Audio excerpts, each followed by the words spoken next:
Okay, I'm gonna stream myself reading some manga.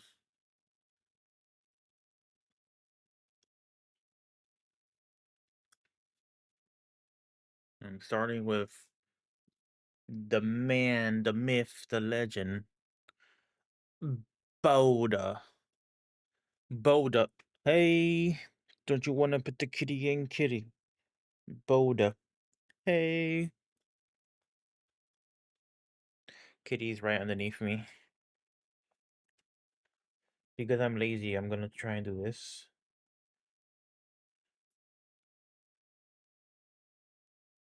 Bam. Bam.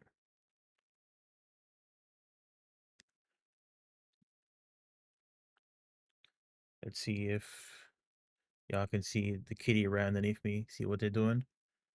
Pretty cute.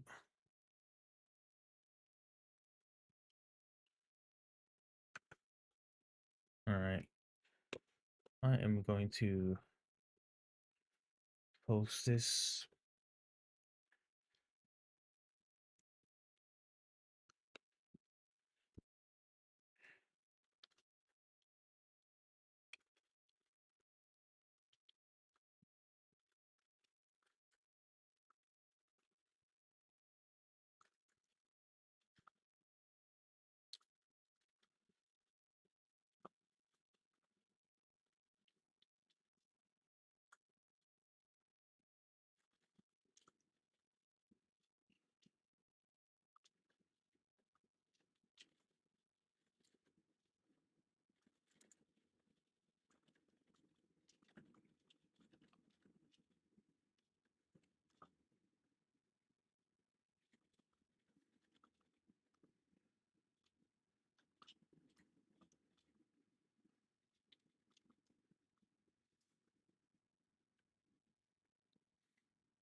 Don't mind me. I'm just, oops, that's not what I meant to do.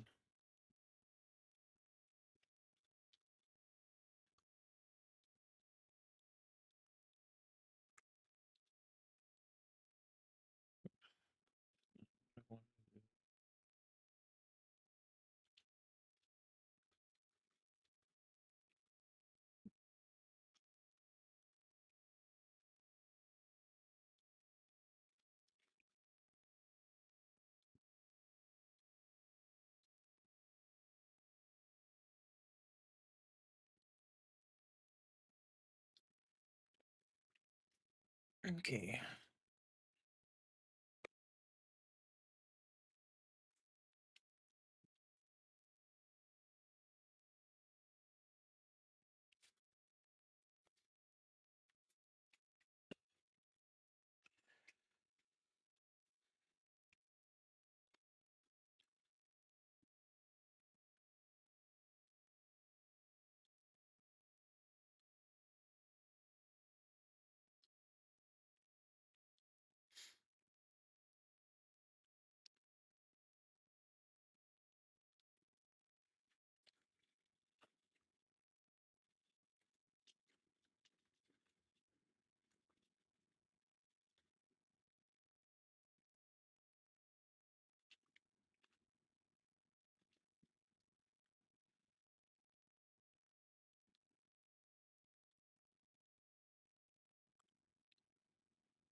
Alrighty.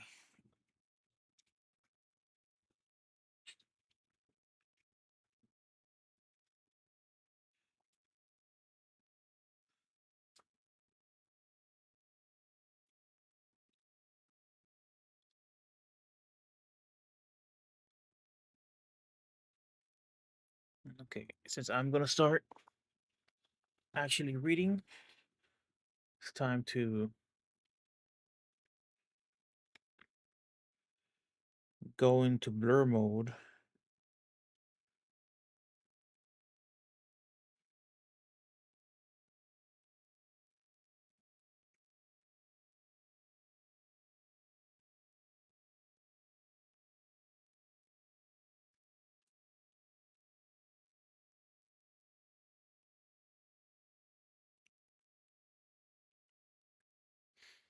Okay.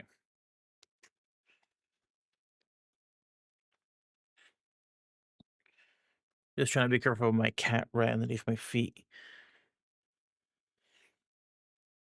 Sleepy kitty. All right. Blur mode activated. I will take blur mode off occasionally to show off some art, but very sparingly, so I don't get sniped by some copyright ninjas. Um, not trying to get the channel fucked. Although, truth be told, doing this can probably get the channel fucked kind of easily. So I'm gonna be very conservative with what I show. Okay, the map of India. This would be very interesting to me if I had any type of historical or geographical sense, but I do not. Copyright. Speaking of which, okay, so this is volume already read on the podcast, but I was absent this episode. So I didn't get to read this volume, so I'm gonna read it on my downtime. So when we inevitably get back to Buddha, I won't have two big volumes to read. I'll just have one big volume to read. So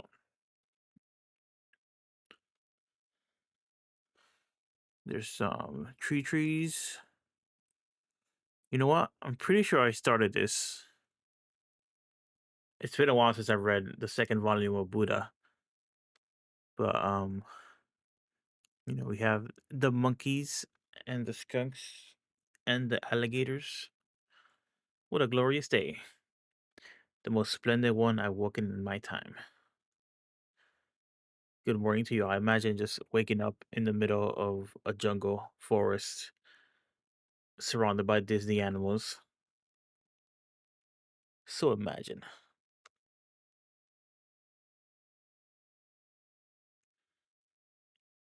O sun, may you illuminate my way. Gray sky, lead me to the ends of the earth. Clouds, winds, lavish your trials upon me. Life and all the lives consecrate my journey. Li- Life and all that lives.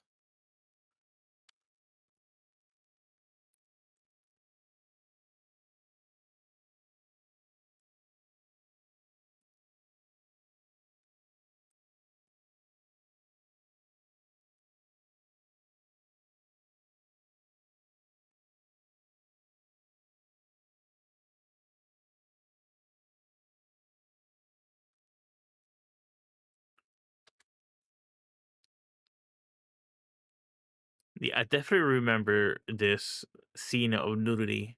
So I definitely, at least I started reading this volume. But I guarantee that I didn't finish it.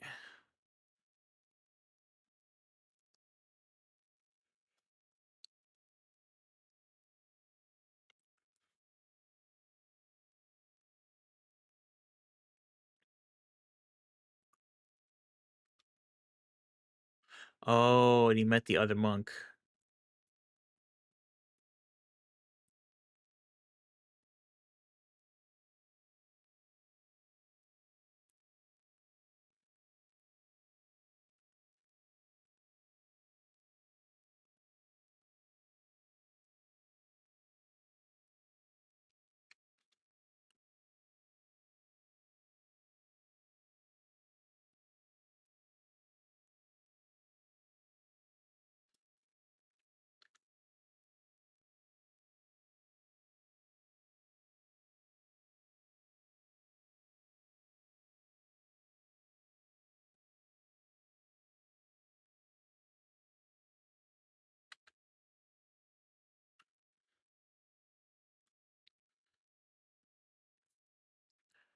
reference is the three-eyed one.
In the greatest ordeal I ever saw, a man lowered himself from man to beast. I speak of Master Narudatta. He crawled on all fours, never speaking, blind in both eyes. He ate insects and maggots, and he was not above eating feces. Could any ordeal be harsher than this? He was just like a homeless furry.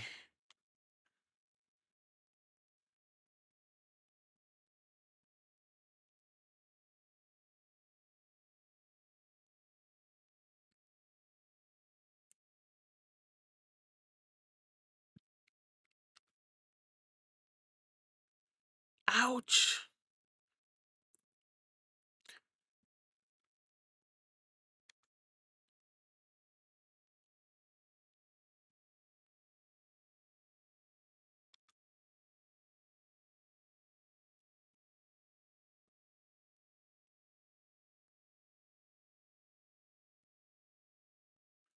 Ack, ick, ugh, eck, oh, oh, ouch, help.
These bones are him. What good did it do him if it ended up killing him? This is what you get for all your suffering. Tell me, Depa. Now you see why I'm skeptical of ordeals? You haven't got a clue, have you? To die in ordeal is pure greatness. It is supreme ideal. Well, I disagree. Dying doesn't solve a thing.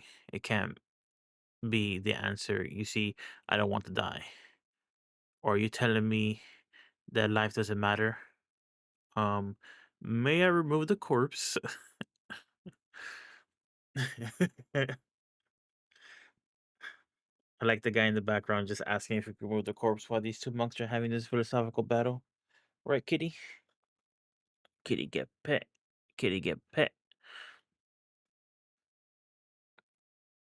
I'm gonna get a snack and a drink. I'll be right back.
Hey, kitty woke up.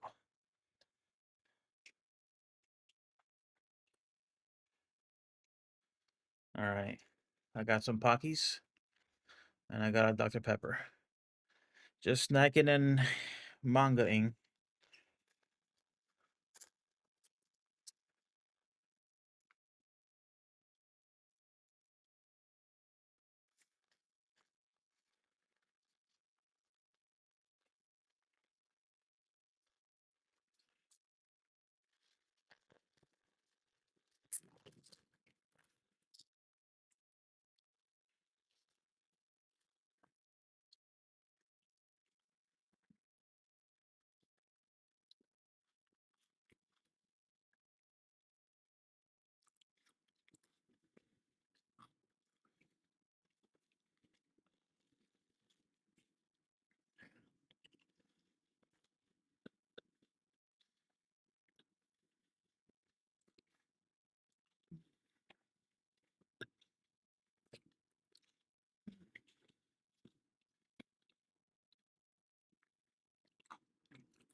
Hmm. Occasionally, I enjoy a Dr. Pepper. All right, let's get back to it.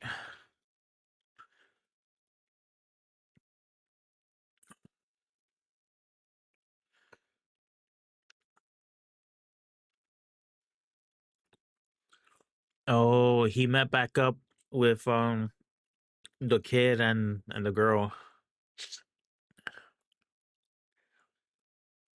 Tata.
Not again. Don't know why. Just can't stand that kid.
So did Asaji. The odd companion follow Siddhartha and Depa.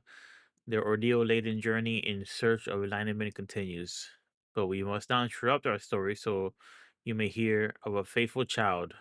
Devadatta is his name. All right, chapter 2.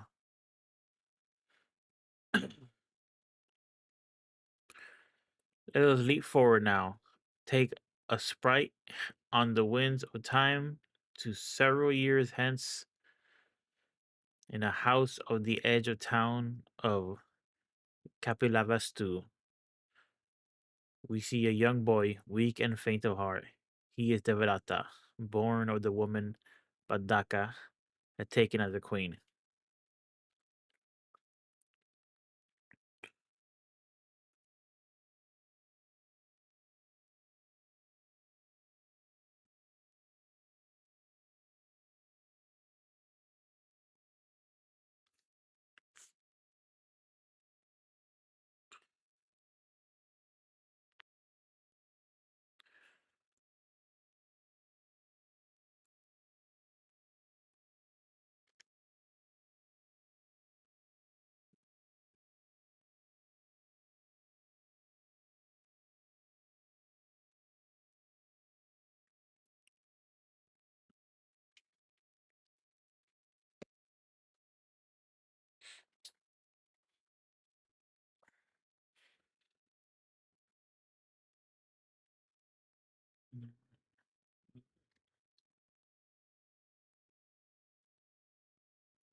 Oh, no, my cat wants to leave.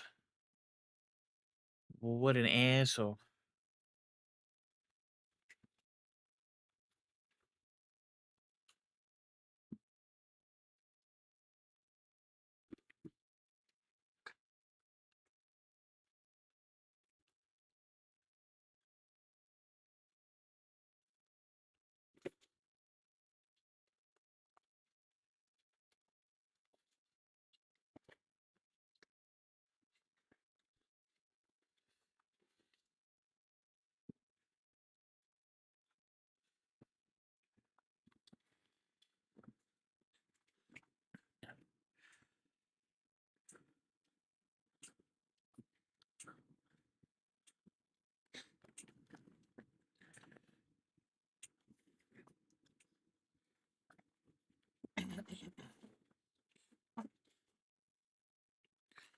All right.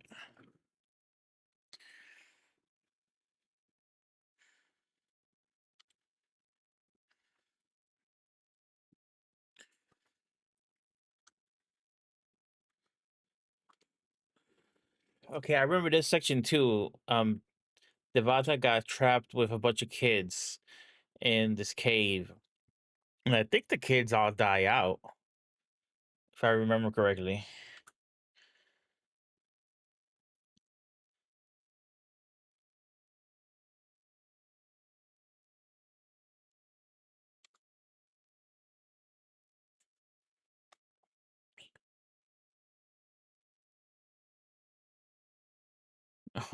Devata kills the first one.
Devadatta ceased, and then and there to speak the tongue of men. He thoroughly despised humans and tried to forget he was one of their kind. Instead, he came to love the mother wolf more than his birth mother. It is said that children raised by tigers, wolves, and other wild animals have cropped up time and again in India. Perhaps the region's harsh climate created a habitat where human and beast could not and did not always eschew each other. Oh, wow.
Yeah, I might have stopped reading here, which is about 30% through, because I don't remember this part with Devadatta, his fox friend, his adopted fox family, and the drought. They found some water in the drought.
Smaller bees are fighting bigger bees.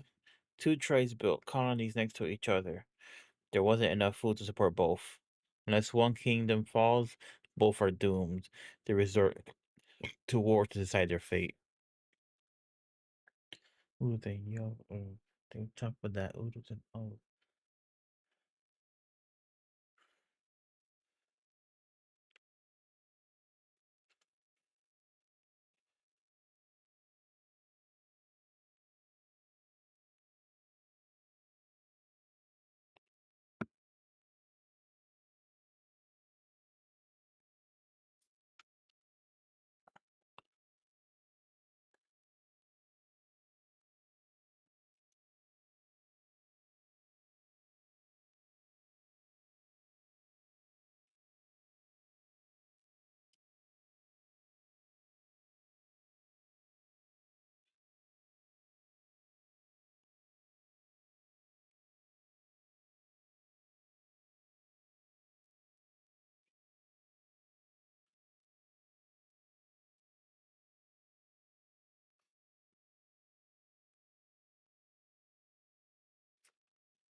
So it sounds like Devadatta really took to heart the weak perish, the strong survive lesson from Dude, the hag, and the waif.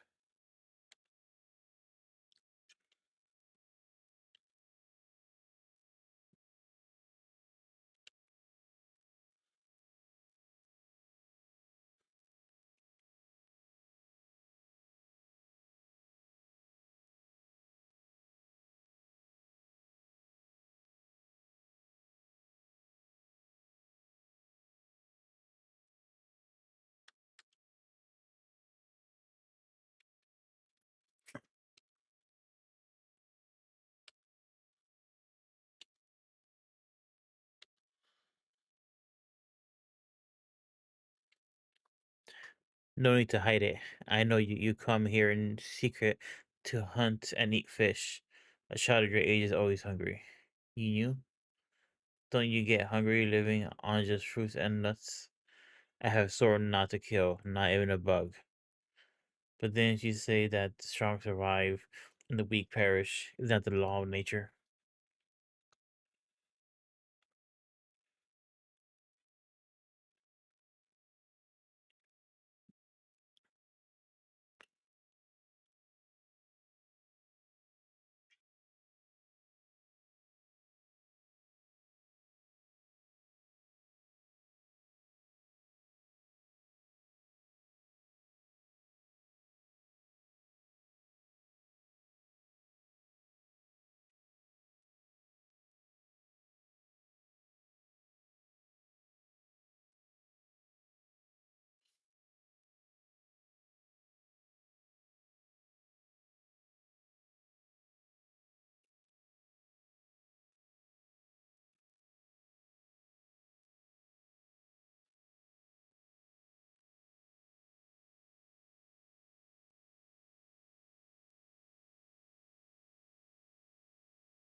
Oh, be right back.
All right, my meat's almost done.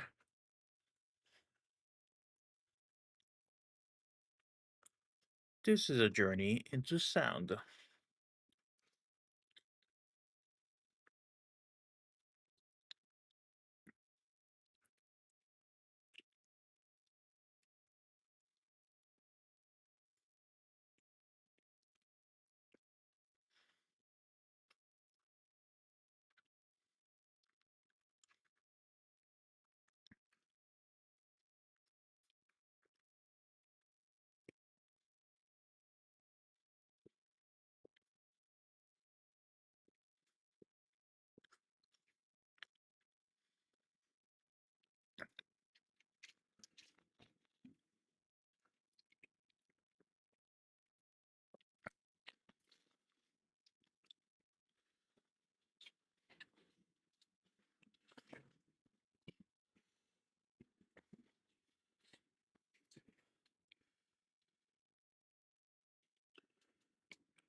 Every night I sit here and listen intently to the sounds the world makes, and I grasp how smoothly everything in the world moves along, meshing like a fine net. Not just living things, but fire and water, rocks, boulders, and mountains, clouds, mist, the sun, the moon, the stars, all related. But how strange that it should be so. The world's maker is truly a great being, to have connected each and everything. Snore. Haha, I put you to sleep, haven't I? Too hard, hmm? Well, that is that. Well, that is that. I don't know why I couldn't read that. Someday you understand. Wait now, since when have you been walking in all fours? I want to be like you, Naradata. Is that why? You mustn't. I was condemned to the realm of beasts as punishment. Not so for you. But I like you, Naradata. And I like you too, Davidata. But you're a human. Though you live out here, surely you needn't crawl. But I wanna. I hate humans.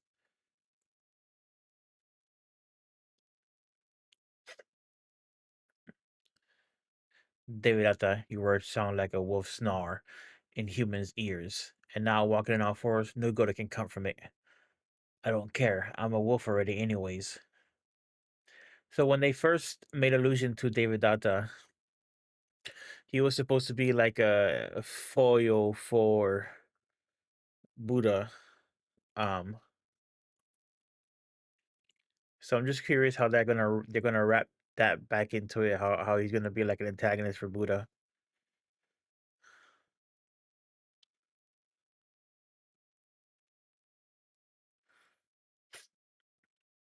What the heck?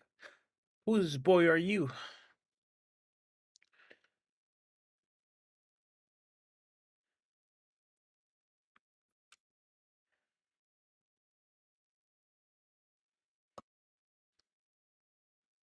All right. David Data is now attacking humans and trying to eat them.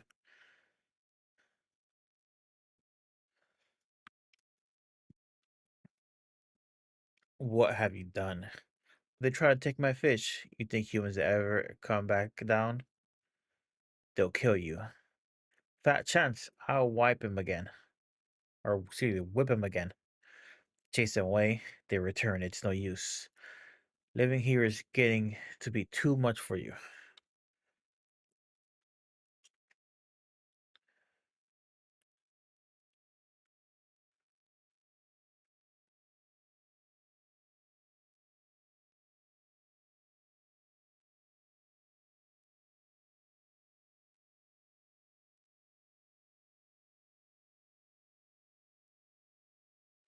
Oh, weird. Okay.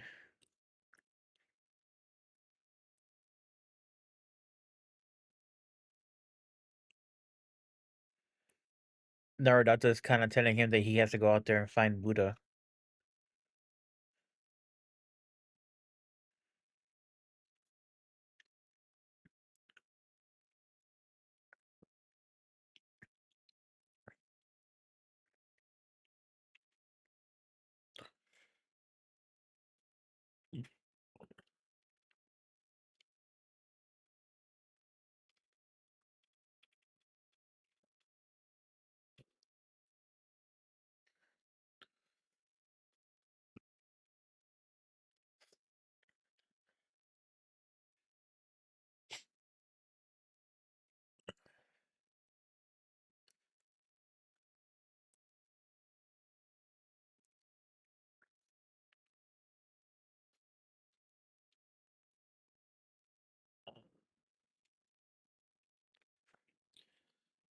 Bum bum.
Classic Tezuka um anachronism. Why, it's just a little kid. Ah, but the eyes and those fangs. It can't be human. What Wolfman is this? It's not at all like the movies, like werewolves. Grr. Damn them. They just kidnapped some poor kid. They're making him fake it.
Like wind up your hip.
All right, sorry about that. I was catching up with oops.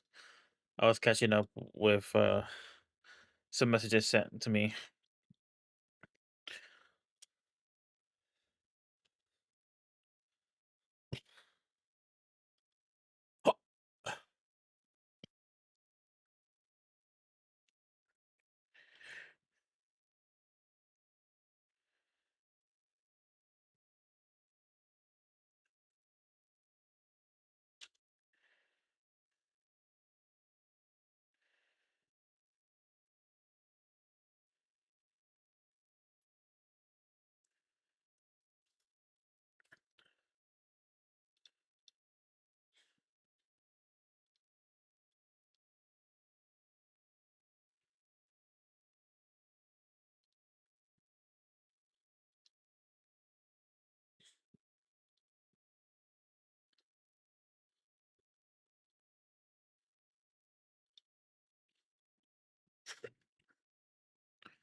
My name is Gagra. I may not look it, but I was once the wife of a rich man here in this very country. I made it from wolf's bane root, where drinking sleeps the sleep of the dead. As you are blessed with feminine features, I shall see you sell you as a female slave to the house of my nemesis. Your first target shall be their fool of a son. You will win his heart, charm him first, then go for the kill. What? Scared? You will not be. You will not do my bidding.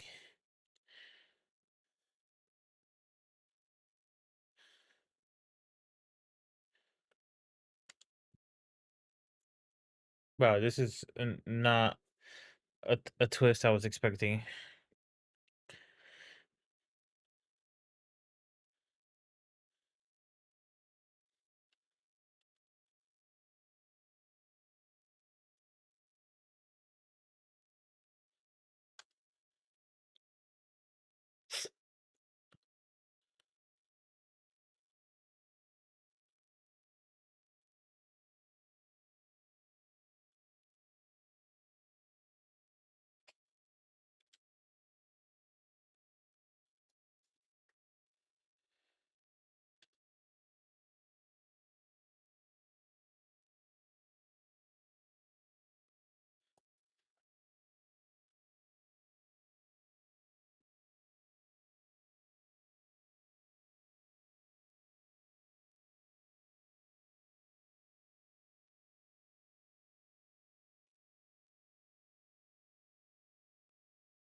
This manga goes in so many crazy places.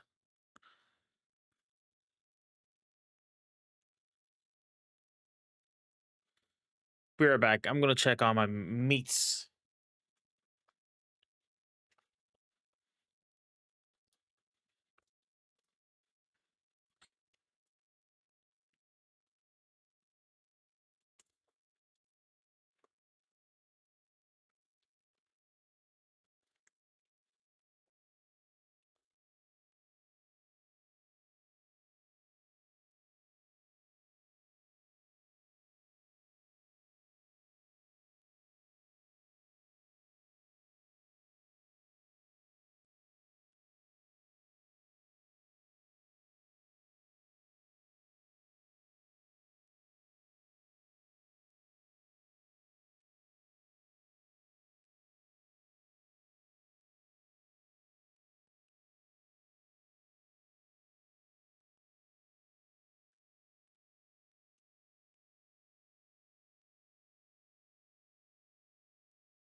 All right, I'm back.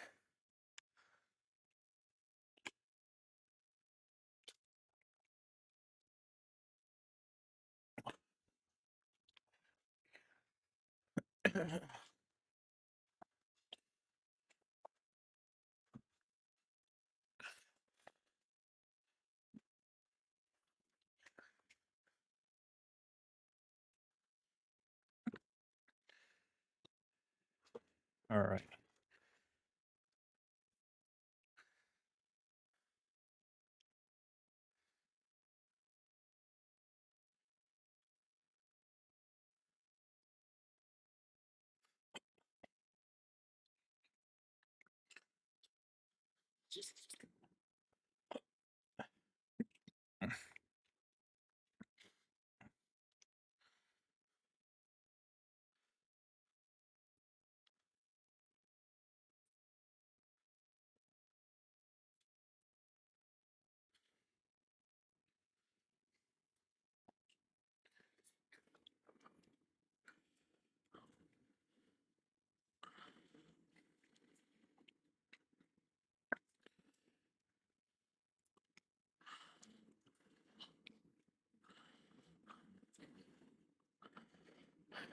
Devodato's eyes opened wide with astonishment, eager for a clue. He stared and stared at the old hag, just what had made her so deliriously happy. It was those tiny stones that had enchanted her, and so did young Devada learn the magical power of gems.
Bam, bam, bam, bam, bam.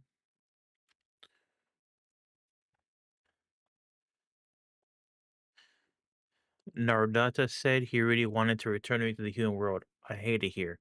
The wilds were 100 times better. Maybe I'll go back. Money. Having lots of money makes you strong in the people's world. Or so says the old woman. I wonder if I'd become strong too if I gathered more.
Sukanda the Night.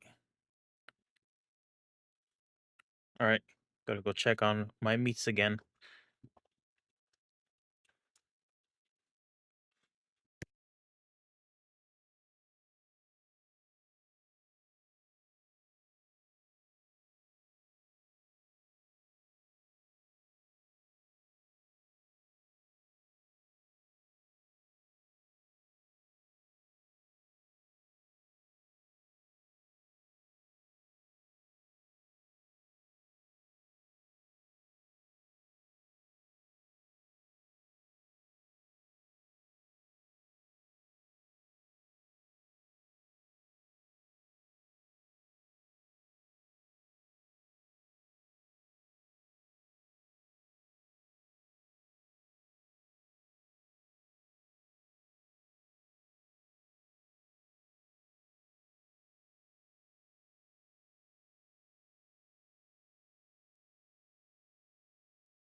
Alright, I'm back.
Light my day can be cured with medicine. I'm quite sure this fever isn't catching. At least we won't come down with it. When they're swimming like this, the pus has to be drawn out and the wound seared with hot iron. Eating blue mold helps too. Depa, could you get a fire going at that earth? You better know what you're talking about. That guy meant it about killing you. Can you get those? I'll collect the mold. I need a broken spear, a large pot, and some clothes.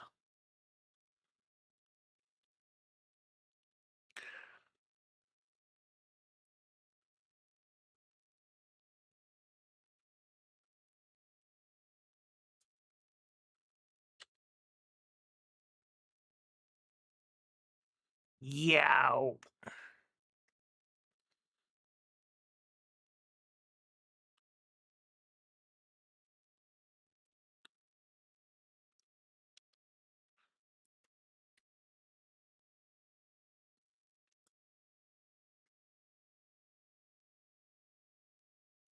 Where am I? Me, dead? Asaji, you stand on the threshold of the domain of Earth, but you haven't completed the life bestowed upon you. You must therefore return to the domain of life. How much more I live? 10 years more. In 10 years you must die, as your sire has slain countless beasts. You in turn shall be torn apart by beasts. That is the karmic law. Until that day, live, wander the earth for 10 years, trembling in the fear of your fated death.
Eh, This man's eating.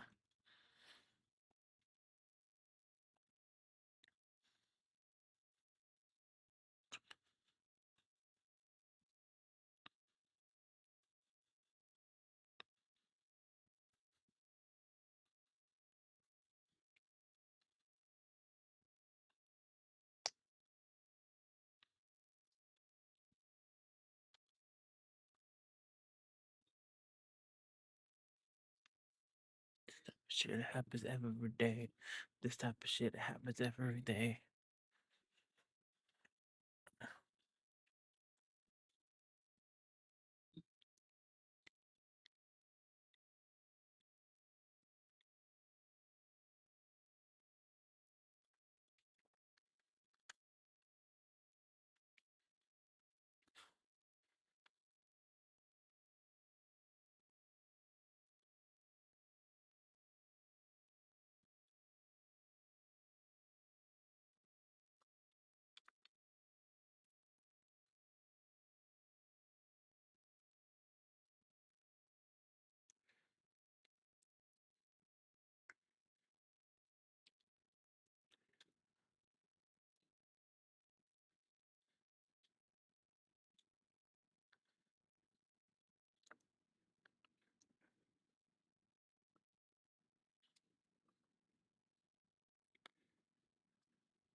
Okay, I'm gonna go check on my meat one last time.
Right back.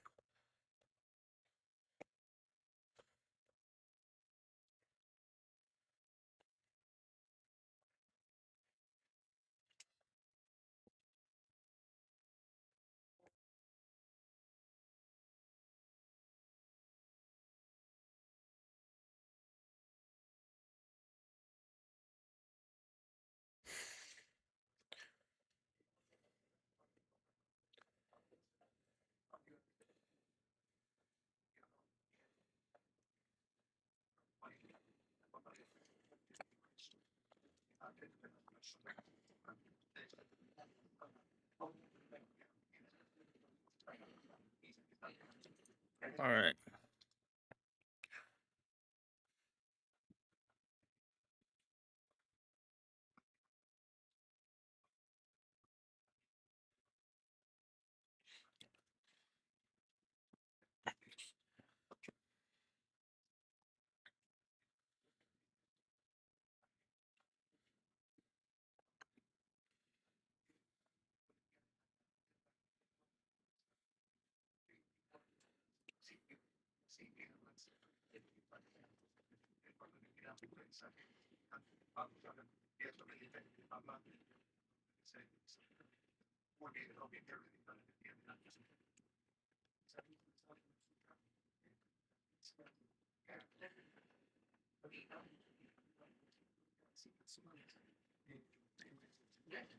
Hazartha, Prince of Kapilavastu, heir to King Suddhodana and the Shakya throne. And yet you fascinate me not on the account of your lineage, but as a man who has come into my life. That's enough. Listen, Vishaka. I have both queen and child back in Kapilavastu. I abandoned them just so I could pursue this path and weather hardships.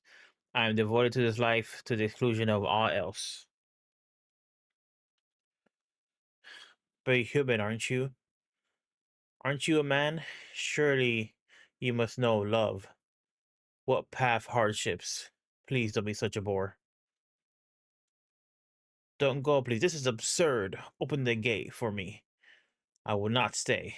Siddhartha, shut your mouth. Siddhartha, wait. Men. Don't let him leave quick after him.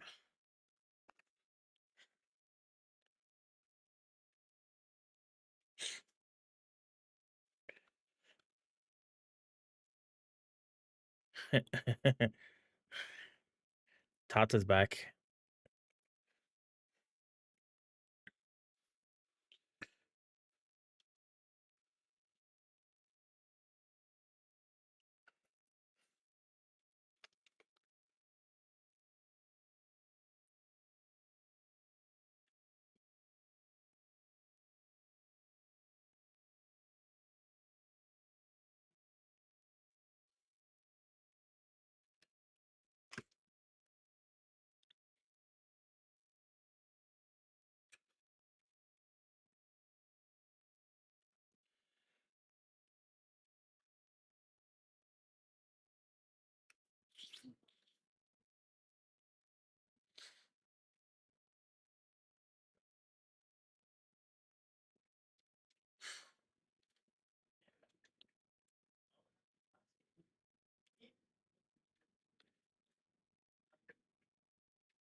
Can't keep running away.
And there no water around here. My sheep is near dead of drought.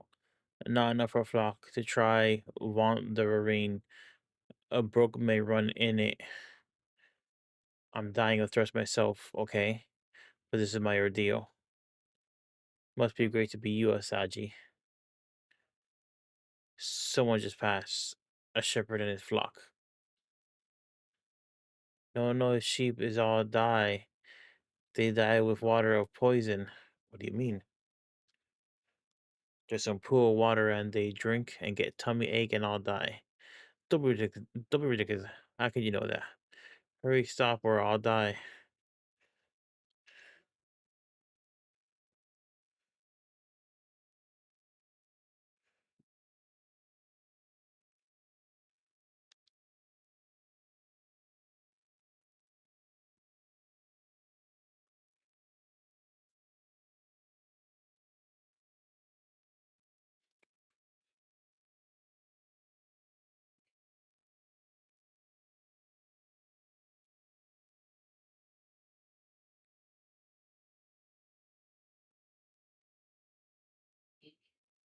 Planetary, intergalactic.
Hmm. I'm getting the manga sleepies. I'm almost done though.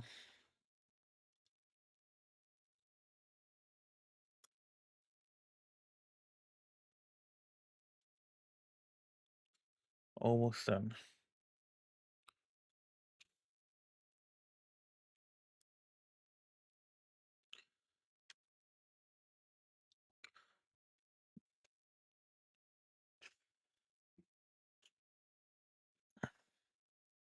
Hmm. Drop.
Tell me, Saji, is my future blessed or cursed? King, you gonna die. Incident fraud, not so fast. How should I die? From illness? Die. Killed. Your son. So I'm to be killed. A grave matter. Who's the assassin? 20 years far. Your son kill you, majesty, and he too get punished. Railroad is a trap in this hall, and you will lose your life a minute from now, unless you divine the trap. If you live, I will believe you. So try to save yourself, hmm? This is no jest, child. Sniff.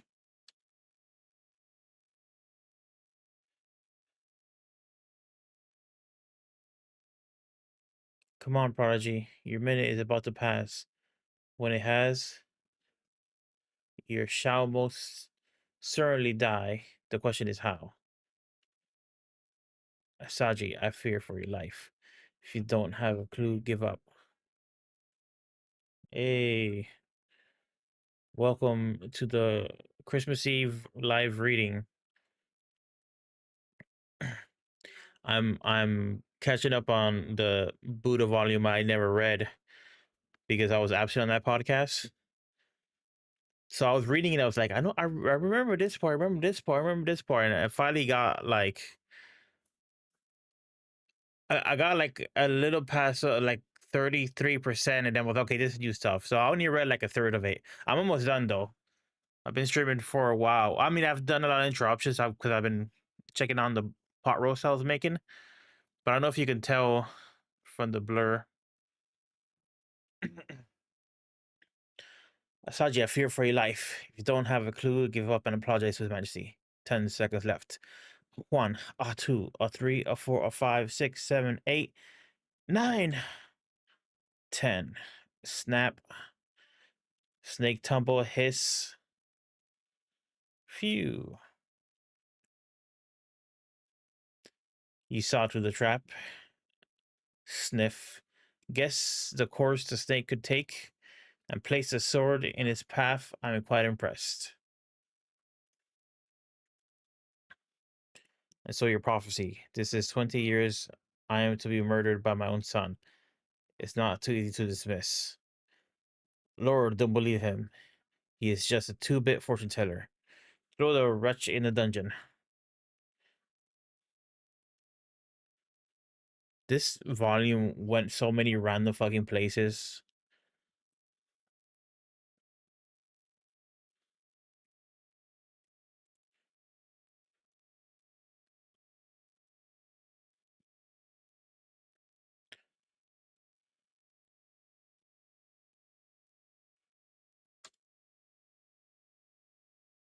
What dire news?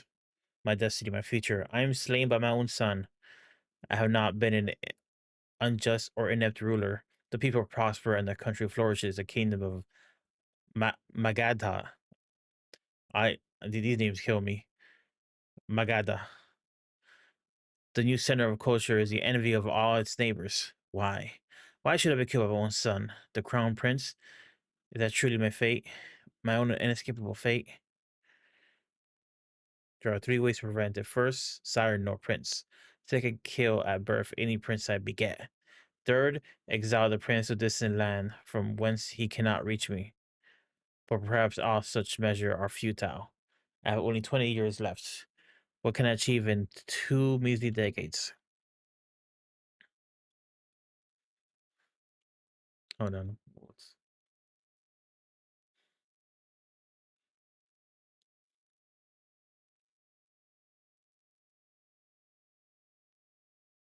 weird?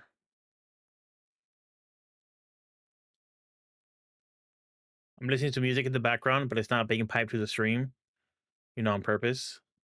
And the mix just went to a very weird place. That's okay. Okay.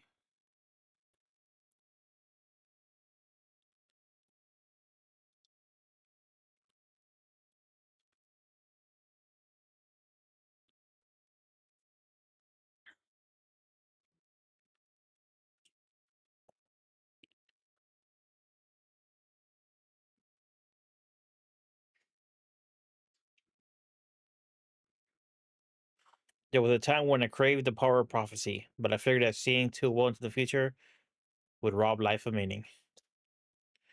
Wise words from the one-eyed monk.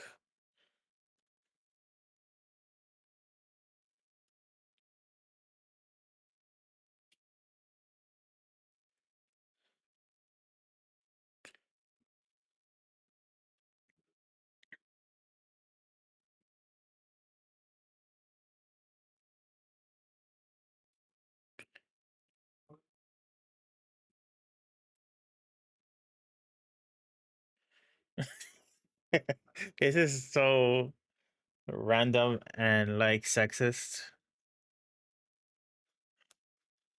Say, how long will I live? Sniff 92. 92 years old.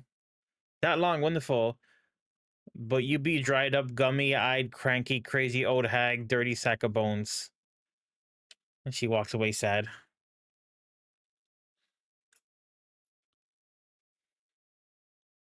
I don't want to know about my future husband. You marry sleazy, smutting ex-con swindler.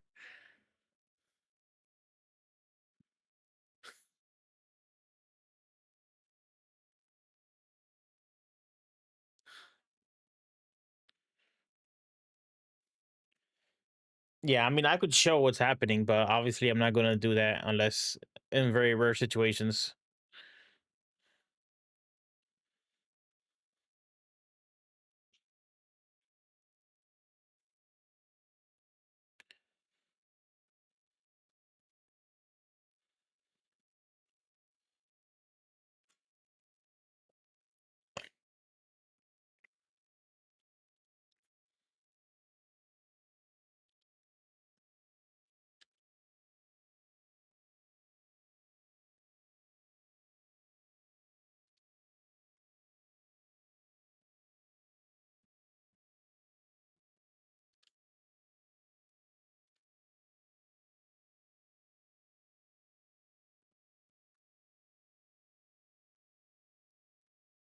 I mean, this is just like a random thing.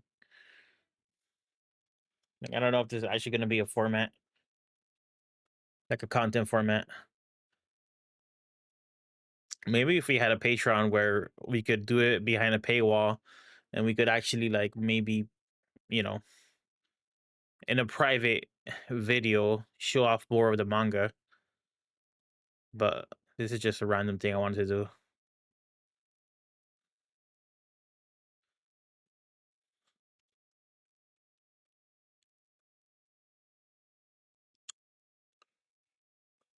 do.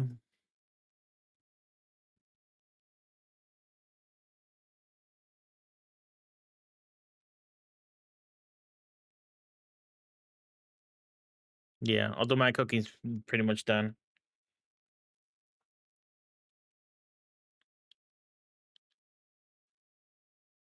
Hold on.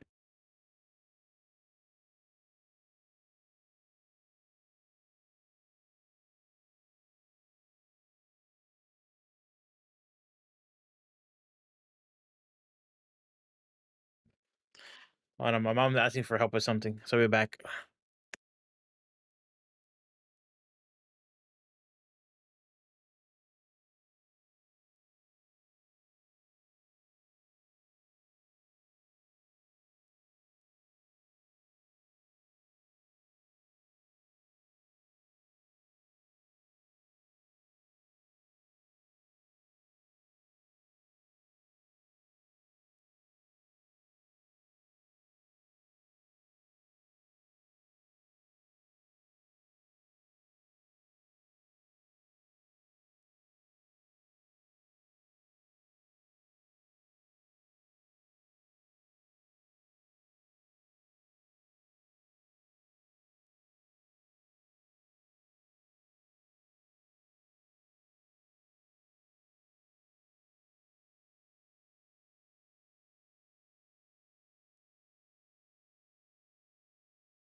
Okay, okay, I'm back.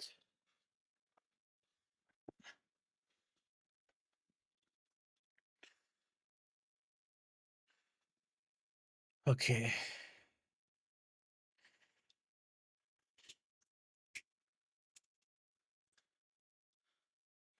Almost done. Got about 10 pages left, I think. A whole procession offer an alms beggar. You march by royal whim.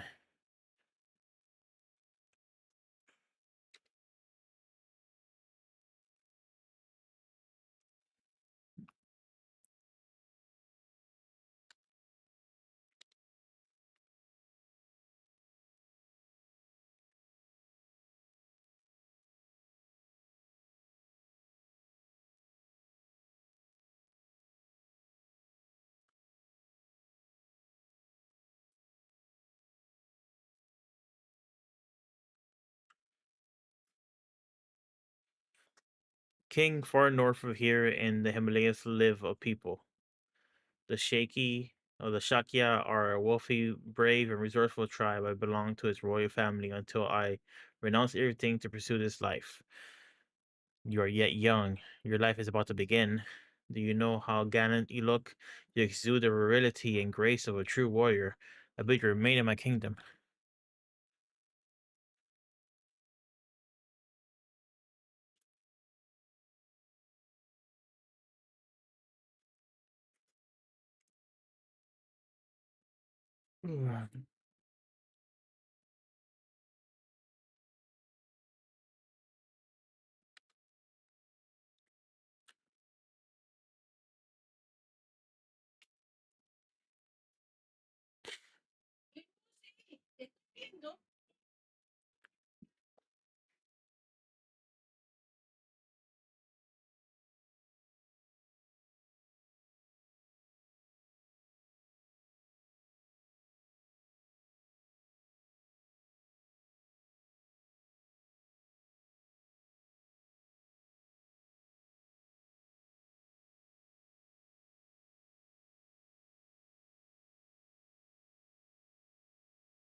Okay.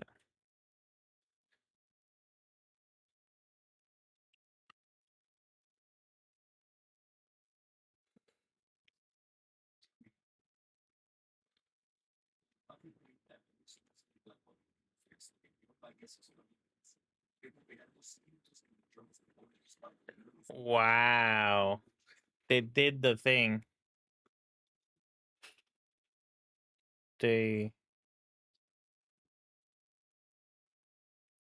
I think I've come up with a great name for you. You shall be Buddha.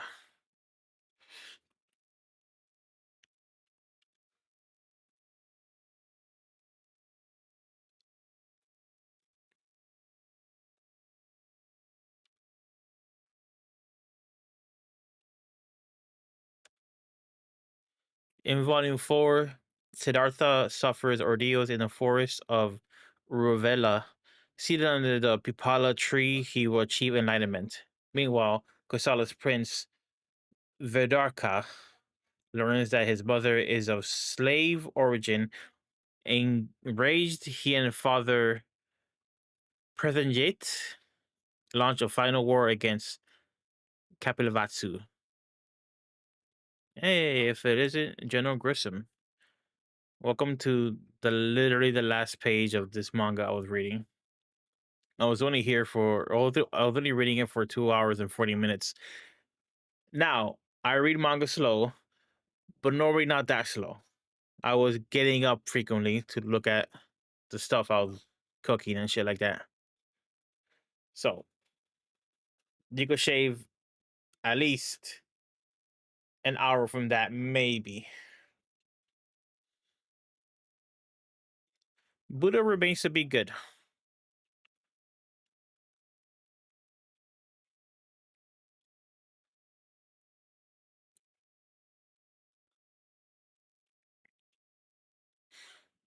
what's your weekend look like, General Grissom?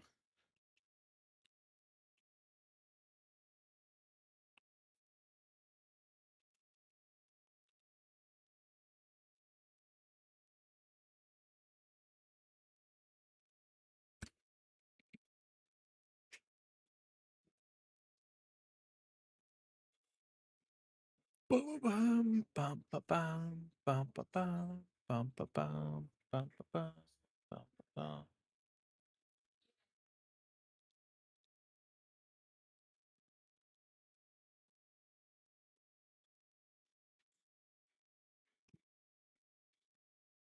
Hello.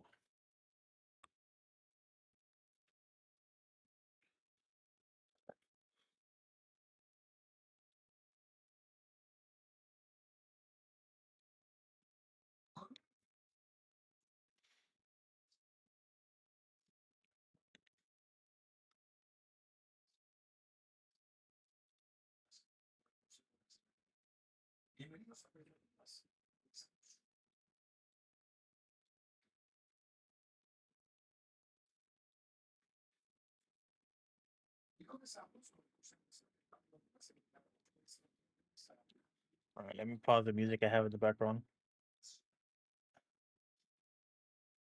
Now, the next step of my journey.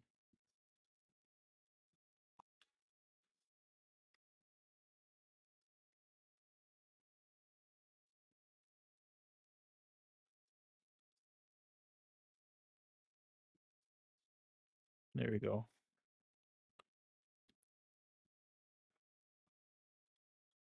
Is to listen to the podcast. Um,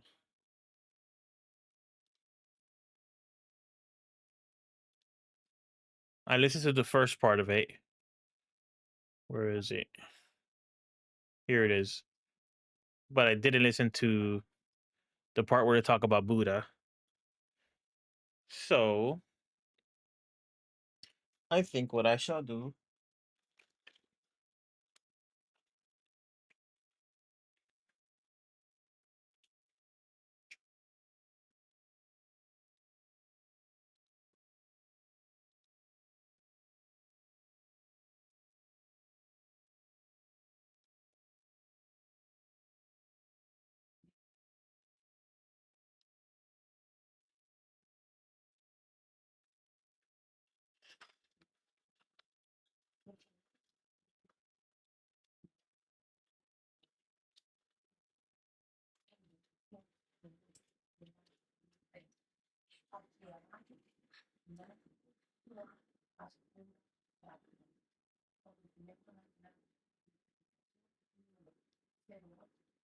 All right. My dusty ass like controller I use for Steam.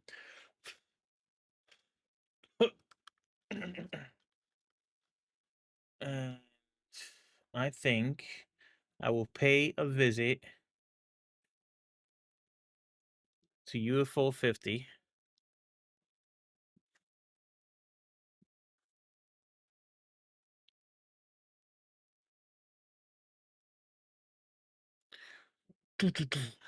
Okay.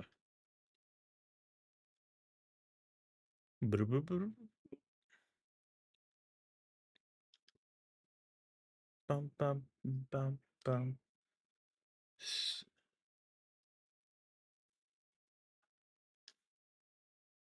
Or actually, settings, video settings. Yeah, seven is yeah, seven is.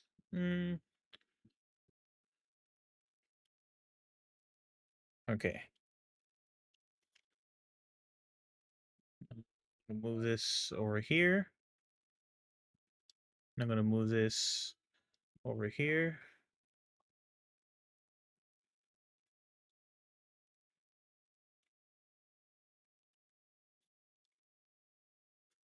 Okay, I gotta put this volume up and put the volume down.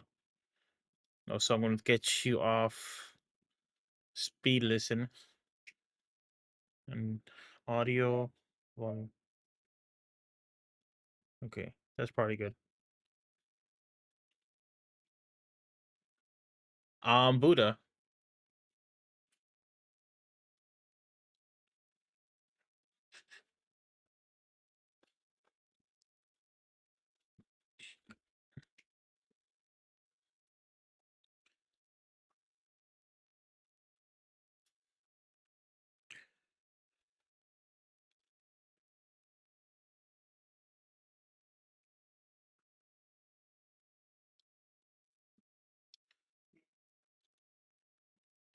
Wait a second. None of this is coming through the audio, is it? All right, let me.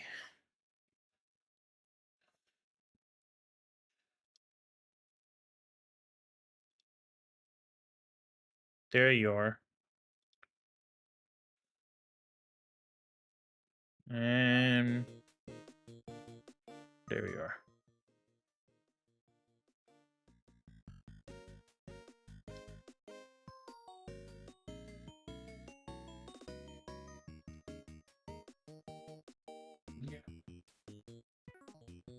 And Spotify. Bum bum bum. Bum bum bum bum bum.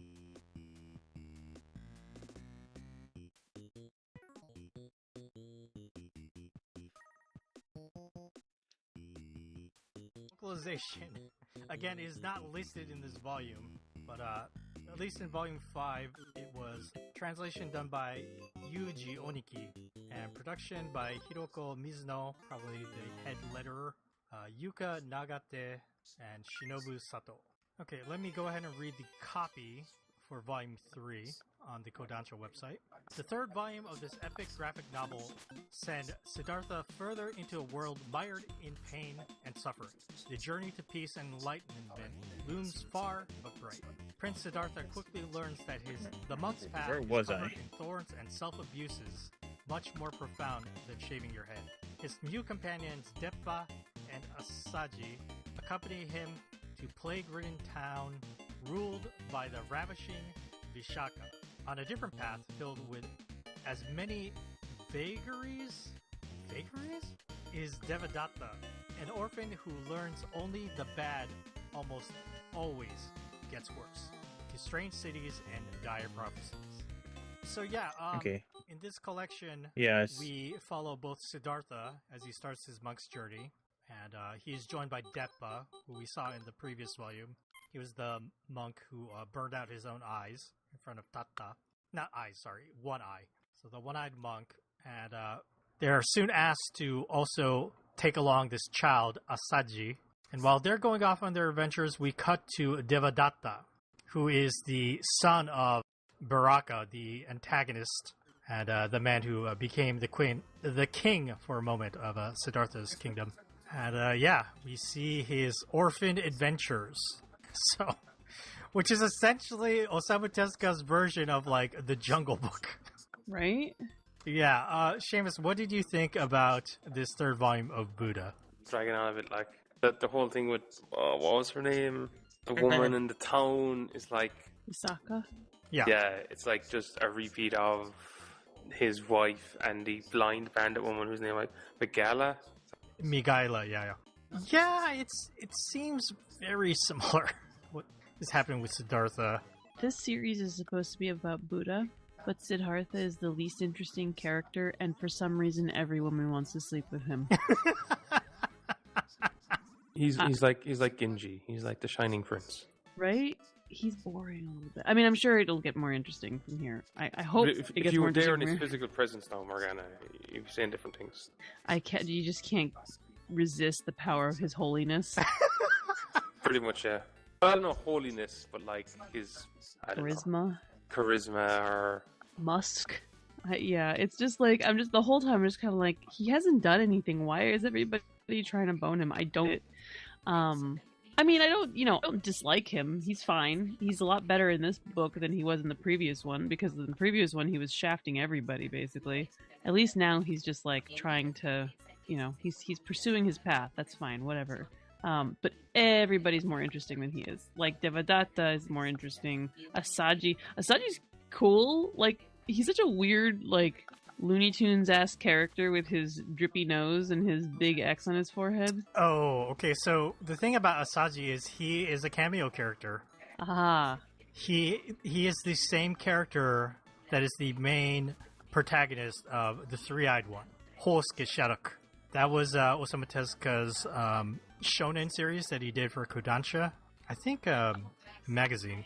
And that series was all about this anti-hero who he has a third eye hidden under that bandage. oh, When it comes off, he turns into his alter ego. It's a very Jekyll and Hyde situation where he's very simple and sweet when it's covered, but when it comes off, his true personality as the Dark Prince emerges.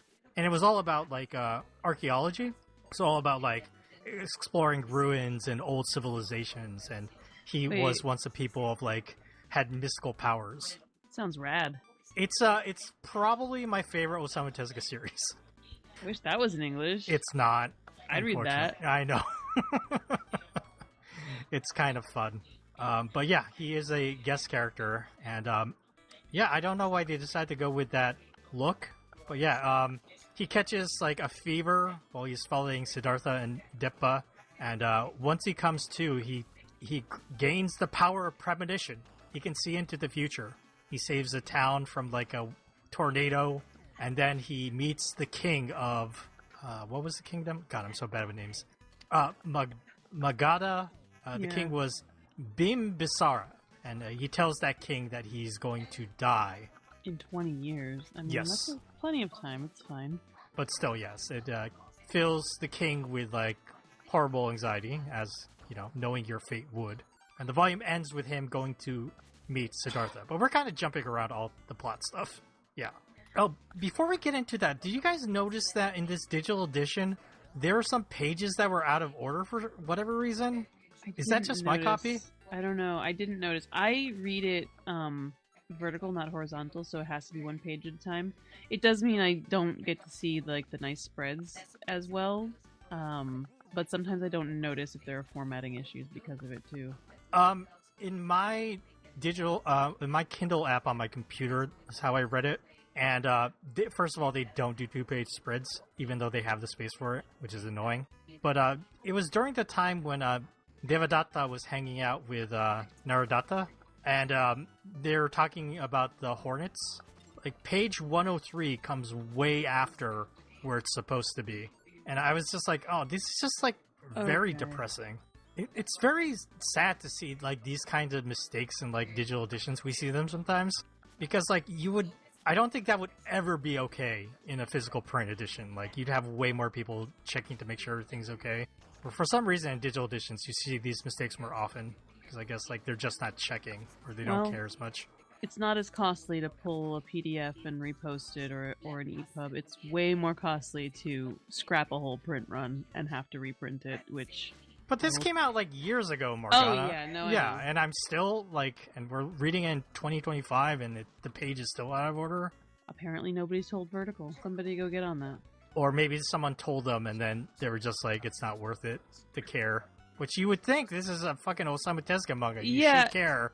I mean, I don't know what their system is like, but it should be a relatively easy fix where they ask their production team to just double check and repost the files, you know, and then they get... But Am I meanie knows? or am I I kind? mean, it's a minor issue here, but it was still, like, something that should never go to, like, a finished product that you buy. Oh, well. I'm sorry. License. The licensing. You license, yes. You're right, Seamus. But yeah, the majority of this volume is dedicated to Devadatta. And yeah, Morgana, what did you think of that story? It's sad. He's my kind of... He's the kind of character that I have a soft spot for, as we all know. He got handed kind of a raw deal, and now he's going to become a villain, and I don't think that's fair. You know what I mean? I don't know about that, just because the first really evil act that he does is him and a bunch of kids get trapped, you know, in a cave, and he ends up murdering the other kids over, like, the water. Yes. That is extreme. I will say, though, that children at that age don't really have an understanding of mortality in the way that adults do. I don't know how much he would understand that what he was doing was wrong. Do you know what I mean? he's defending himself, he's defending his water, and it's not right. I mean, I don't want to like excuse the act of murder, but I think he was a very unloved child who is now going to take that lack of love and make it hell for everyone else, and it makes me sad. I don't know, that kind of character makes me sad. Okay, I understand that. I mean, he goes on an epic journey, which I brought up, the Jungle Book, because he's basically Mowgli at a certain point, Right. being raised by a wolf mom. Poor kid, all he wants to do is suckle. He's staring at everybody's breasts like, please feed me. He suckles on a lot of breasts. There's so many boobies in this volume. So much breastfeeding. It's interesting how, Osamu Tezuka brought back Naradatta, the monk from Volume 1 who decides to live his life as a beast, as atonement for what he did. What I think is interesting about that is that, Naradatta was cursed to live as a beast, but he, can communicate and still understands human things. It's a little bit of a weird... I don't know. It's a little weird, is how I feel about it. I'm not even sure if, it's a curse, or he's just, he is doing it to himself. He's, Yeah. The extreme, was it Aztec? Aesthetic? Ascetic. Yeah, Yeah, but when it first happened, when the punishment was first given to him, he kind of ran off as though possessed, you know what I mean? Mm-hmm. Yeah. Like he couldn't help the beast within. So for him to be kind of very refined in a lot of ways, even though he's living as a beast, is a weird shift in tone. I don't know. It's weird. Of course. Go ahead. The liberties that Tezuka has taken with the story of Siddhartha are monumental. I don't know a whole lot about the life of Buddha, but I can almost guarantee that a lot of what's happening here ain't it. I feel like he's just using this medium to tell, he was I like the Jungle Book, and now I want to do my version, which is way more tragic and, Yeah, cruel. Ancient India and Nepal are really interesting, so I'm gonna set a story there, and it's gonna be, vaguely about Siddhartha Gautama, but mostly about all these secondary and tertiary characters that I've made up. Mm-hmm. But yeah, Devadatta, after, he is unloved, and he kills those other kids, he's set to be, just, killed. I forgot what happens. He's supposed to be torn apart by wolves, but because he saved a wolf cub earlier, the mom saves him. He spends some time with them, and then he gets, the drought comes, and the mom dies. His brother cub gets, captured by a bobcat or something. He spends time with Naradatta, and then Naradatta's trying to tell him about, living in peace with everything, but he's a child, he doesn't get it, and he gets captured by humans again. What do you think about the entire thing with the old lady? That's a whole... I feel like Devadatta's whole story is basically humans are inherently bad, and animals and nature are better, and... Perhaps more cruel, but yeah.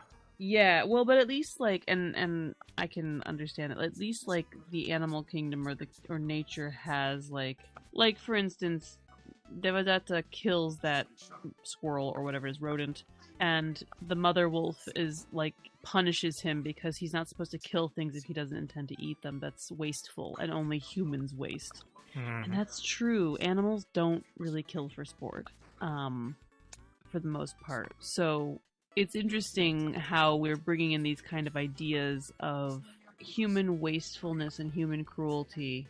And Devadatta also kind of exemplifies human cruelty in that initial story where he kills all those friends.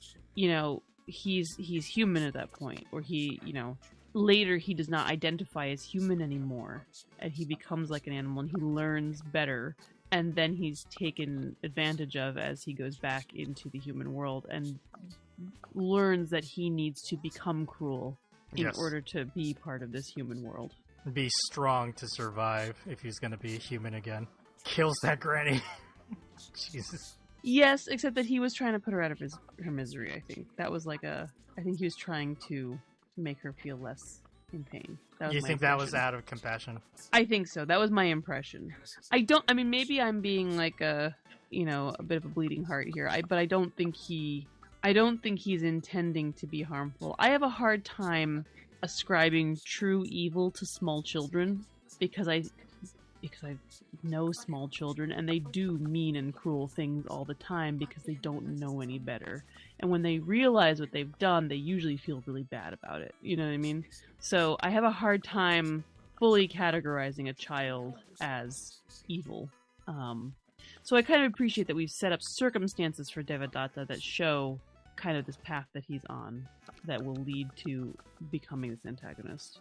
Yeah, I guess we'll have to see down the road when he reappears as like an antagonist to Siddhartha, what he's been up to and what he does. Yeah, Seamus, you have thoughts about Devadatta because the volume is like at least half about him. I found it sad. Wait, did you say like you thought it was sad?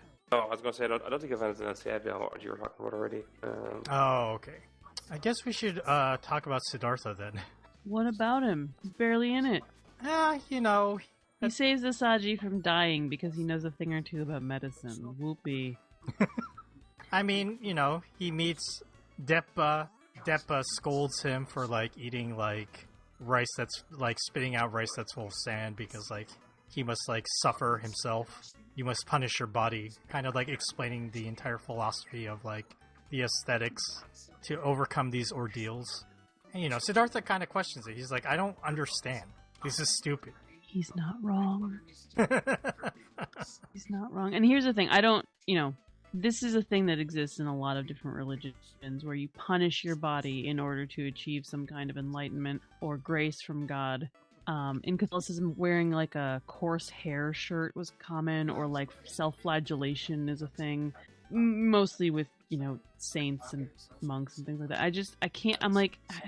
I can't believe in my heart of hearts that God wants you to abuse your own body. You know what I mean? Like, this, yeah, it feels like you achieve enlightenment when you don't eat or drink for days and days because you're delirious. But yeah, that's how I feel about it. I feel like if you want to properly honor God or the gods, you should respect the body that you were given. That's how I feel about it. But I'd probably be a bad monk, so here we are. We're gonna get into it more maybe in the next volume about this entire like idea about hurting yourself for enlightenment. It comes up a little here, but you know, mostly the Siddhartha stuff is he gains two companions, Deppa and Asaji, and then Asaji has a fever. They try to enter a town that's been, you know, racked by disease. They're stopped by the warrior guy. I forget his name. And then, the town leader, Visakha, she lost her parents to, like, this illness, even though the Brahmin, all they did was, like, held rituals. It didn't really save anything. So, like, Brahmin are forbidden from this town. So these, Siddhartha and his companions are about to be turned away, but he just begs for them to let him stay for a day. And helps treat Asaji. But there's a scene where Asaji meets a god? What is that, Morgana? What do you think? When he's, like, on his deathbed? Yes, and he speaks to someone who tells him, you know, it is not your life yet. You must, you will live Right. for 10 more years, and then you will die being slain by countless beasts. I mean, in theory, that's when he receives his ability to see the future or whatever, but I think he had a fever dream. I don't know. I have weird dreams when I'm sick, too. It's fine. I mean, he had some kind of infection. Yes. You know, and that's why he had this huge fever. But people do say that with near-death experiences, they gain certain sensitivities. I don't know. I'm not here to say whether or not that's true. I was just wondering what you all thought of, like, what that entity was. So, Morgana, your take is, like, it's just a fever dream. Well, I mean, in theory, it's God or the gods. I guess I don't really know. In Buddhism, I always think of just Buddha as, like, the cornerstone of Buddhism. But what is their belief in a higher power? Is it a single deity? This is where we turn to Seamus. Seamus, help. They have like multiple gods and goddesses and They do, okay. supernatural beings, depending on What sect of Buddhism? when and where and who you're talking to. Right. Okay. Yeah, I feel like when I think about Buddhism, I always think about the various Buddha and Bodhisattva, and I know about, like, that and, like, achieving enlightenment, but I never really thought about the whole, like, do they have a pantheon of gods kind of concept. Right, because you think of those when you think of Hinduism. Right, and I know that Buddhism is, I mean, I wouldn't say it's completely in opposition to Hinduism, but it's a different Right. thing, so... But those Hindu gods are, like, way more known in popular culture, like Yes, Shiva, yes. Ashura. Yeah, I'm much more familiar with them, at least visually, and many of them, stories about many of them as well. I don't really know as much about Buddhism in that respect. I guess I always kind of think of Buddha as being revered as godlike because he has achieved enlightenment. But is that like all the Bodhisattva? Are they kind of they've all reached enlightenment, so do they ascend to that level? Does it depend on what sect of Buddhism we're talking about? I think it kind of depends on people's take on this, because in theory, Buddha just effectively just escaped the cycle of life and death, so technically he's not around Right. anymore. There's the whole thing about like the bodhisattvas hold on now, I need to look this up again. Because I think it depends, but there's this idea of people who like achieve enlightenment, but they stay around to help others achieve enlightenment. Any Buddhists in the audience, please feel free to enlighten us. Send an email. And Post on our Discord. please be gentle. We're not doing that. We're not trying to be ignorant. We literally just have no We're idea. just manga heads reading on manga. Yeah, this is like asking about like, what's whatever Lutheranism's take on, I don't know, the Eucharist versus the Church of Jesus Christ of Latter-day Saints. I'd be like, I couldn't tell Right. you. Yeah, like I have a few ideas about some of it, but I can't firmly tell you anything. This is where you start looking stuff up and be like, there's a lot of terminology being thrown around here I don't understand. Yeah. But there is like God. Well, it's like, I don't know. The other thing too, it's like, what did the original Buddhists, did they believe in other gods? Because like Buddhism, as it continued to exist in India at the time, was influenced quite a lot by Hinduism, just like Hinduism was influenced quite a lot by Buddhism. And then when Buddhism goes to other countries, like that's where like that influence is coming in as well. So like in like every journey to the West, there's is it the Eastern goddess or what's her name? Oh, right. But like a lot of that then is that influenced by existing beliefs in China that were like, and they just kind of added those like gods and goddesses and supernatural beings just into the Buddhist pantheon. Interesting. And then I guess like, because to a certain extent, like this is technically about the original version of Buddhism. No one really knows that much about. And the version that I probably know the most about is like the popular culture version coming out of like China. Right. Then like that's like a popular culture version. So like what's the actual, or it's like very specific things about like, like this was in Buddhism, they do this. But a lot of that stuff too, you have to like, I don't read it enough to have it off the top of my head. It's like, but I reread it and I'm like, oh yes, I remember, yes. Greater vehicle, lesser vehicle, yeah. Then Seamus, what is your interpretation of like Tezuka Osama's like god or deity here that's speaking to Asaji? Yeah, pretty sure. But I think like in Buddhism they have like gods of death and a lot of different gods. And again, like a lot of that too is kind of like combining with other stuff. Is there a specific one that talks about karma? Because this one mentions to Asaji that you need to be torn apart by beasts to pay for the sins of like your father being a hunter. Well, karma is just a general thing. Also, karma doesn't really apply from... Karma is your previous life, not so much like what your parents did. It's like, that's kind of a bit weird, because like, it would make sense if in a previous life because how it works is, whatever you did in your previous life, that is now going to determine your current life. What you do in this life will determine your next life. What your father did or what your mother did, who gives a shit, like, they're often their own thing, like. Sounds like Tezuka Osamu is taking some liberties. No surprise. Yeah, like I have no idea where like Tezuka is pulling this stuff out of either. Mm-hmm. Like there's that bit at early where they go to like see the monk and it's like in that round building and he's been picked apart by vultures. But I'm like, wait, but that's Zoroastrianism. Zoroastrianism continues to exist in India. They leave the bodies like out to be picked apart by vultures. They don't bury them or cremate them. I think also, I don't know that Zoroastrianism, was there people who were Zoroastrians in China, or sorry, not in China, in India at this time? Or was it like he just read about this, I guess, somewhere when he was reading about stuff in India and threw it in there? Probably sounds like the latter. What's fascinating to me about this is that this series is very highly regarded and has won a lot of awards. And I don't have a problem with that inherently. Like, in terms of comics, I think it's comics. Like, that's, And it's good comics. It is. In terms of, like, accuracy, though, and, like, the story it's telling, I definitely feel like it's problematic. Yeah. I wonder if that's going to, like, our feelings about that are going to get stronger as we keep reading and we keep seeing things that are maybe don't really align or make sense for a manga about Buddha. See? Or are you just supposed to accept this as this is just thematically about Buddha? And, don't worry about accuracies. It's Buddha vibes. Oh, no. Yeah, like, we're 3 volumes into Buddha, and, like, for me, I'm rereading this. It just feels like Osamu Tezuka is, like, the thing he focused most about is storytelling and wanting to tell a story. So, like, he doesn't mind shaping fact so he can tell the story that he wants to tell. Perhaps some of these ordeals would, like, match. They make factual sense. Perhaps some of them don't make any sense, like the monk was torn apart by, birds or vultures. It's not so much getting torn apart by vultures. Like, I'm pretty sure that's the exact kind of building that's used by Zoroastrians to leave their dead bodies in to be torn apart by vultures. Oh, okay. So, like, then he's really not accurate there. Okay. I don't know if... Jesus, was Zoroastrianism? I guess Zoroastrianism would have existed. I have no idea if any of them would have been in Nepal at the time. Also, I have no idea, like, when that kind of... Like, I know, that, like, that's because, like, I was reading stuff about that, like, recently, because, like, vultures in India are endangered. So now when they leave the bodies there, they're rotten, which is kind of going against the whole point of, like, what's going to happen to them.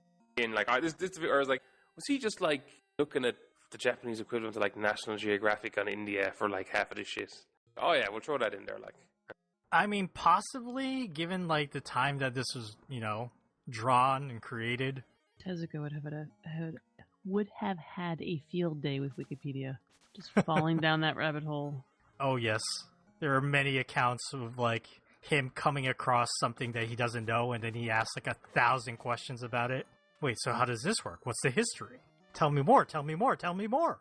All in the pursuit of, like, knowledge to, like, then apply to, like, make his comics and stories greater. Morgana, how are your feelings about Tata and Migaila? Because they've come back in this volume again, but now they're kind of like, they're being real bandits. Like, real bandits now. I want to start by saying Tezuka needs to learn how to draw pregnant women. At some point, Migaila, toward the end of the interaction with the bandits, is like, your baby, and he's like, baby? She's like, look at my belly, and I'm like, it's like, what belly? Fucking belly? This is the second time he's done this in this series. Yeah. So that's my first thought. My second thought is, it's fine. I like Tata. I like Migaila. I don't care if they're bandits. Sure. I think I like seeing something that's so in opposition to Buddha and what he's about. You know what I mean? Like something that kind of acts as a foil or a counterbalance to this, asceticism isn't exciting or sexy. You starve yourself and meditate a lot. Sounds dull, frankly. Like I said, I'd be a bad monk. So I kind of appreciate a little bit of excitement. And Tata's always been kind of rough around the edges kind of dude, even as a kid. So I'm not surprised at all by this development. Oh, you know what? Thinking back on the Japanese version of this, mind you, I read this many, many years ago, so I'm just going off of memory. I'm pretty sure in Japanese she doesn't say, take a look at my belly. She's saying, it's in my belly, you idiot. Ah, okay. Which would make a little bit more sense. We can give Tezuka a little bit more grace. Yes, because when you first get pregnant, you don't look pregnant. It takes a while. Mm-hmm. But my God, please, draw fat pregnant ladies, please. There's a whole human in there. It's not small. I also like Migaila's whole thing when she was talking to Visaka, where she's like, I fell in love with that dude, and I lost my eyes for it. So, like, don't. Love can make you blind. Oh. Seriously. Oh, what a line. It was a little sad, though. Like, here's Siddhartha doing fuck all and being boring, and then, like, this poor general is like, wow, I have made my fiance sad, and I've lost everything, so I'm just gonna go off and kill myself quietly. Like, yes, Jesus. Poor end to Secunda. This is Siddhartha's fault. It is. It's his fault. He should feel bad about this. Well, no, it's the other guy's fault for engaging in attachment. Oh, is that the lesson here? Jesus. Yeah, that's the whole point. What is the basis of suffering? Attachment. I don't know if I like that. But it's true. It's true. That is kind of the... This is why I have a problem with organized religion of any kind. But I've told you when I get like amped up about things, my husband tells me to seek the fucking Buddha. Yeah. This is he's like, just seek the fucking Buddha, and I feel like this is what it means.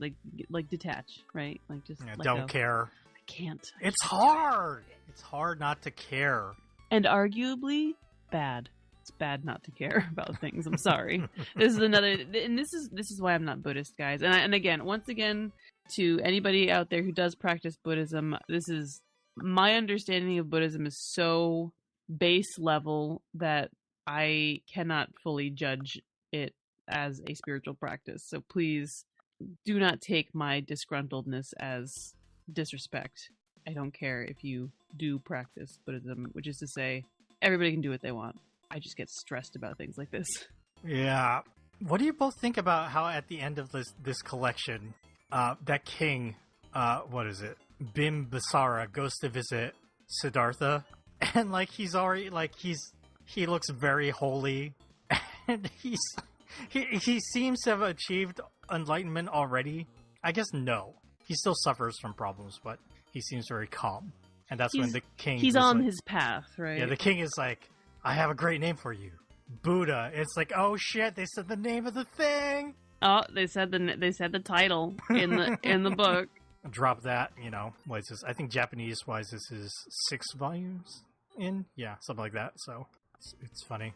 Oh, art wise, like it was all very well drawn, but there was I think last time I mentioned like a small mistake that the team did where they forgot to draw in like Siddhartha's father's mustache, his facial hair. That is nothing compared to the amount of times you see Tatta and he doesn't have his earrings on. I like you two can both go back and see how many panels where like those earrings just go missing, like in the same page. They're like not there. It's really funny to me. Just kind of proves that like it's hard to like manage accessories and like looks of characters sometimes.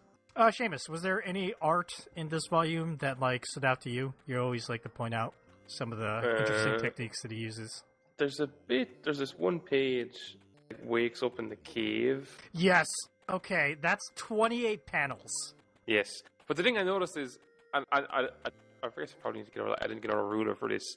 It looked to me like there was like a small square in this version, the top right, and a big square at the very end in the top left, bottom right. And it was like the panels as you went across were getting wider, and the panels as you went down were getting longer. Mm-hmm. But effectively it was like 4 strips. So like you read through the first strip vertically, and the second, the third, the fourth.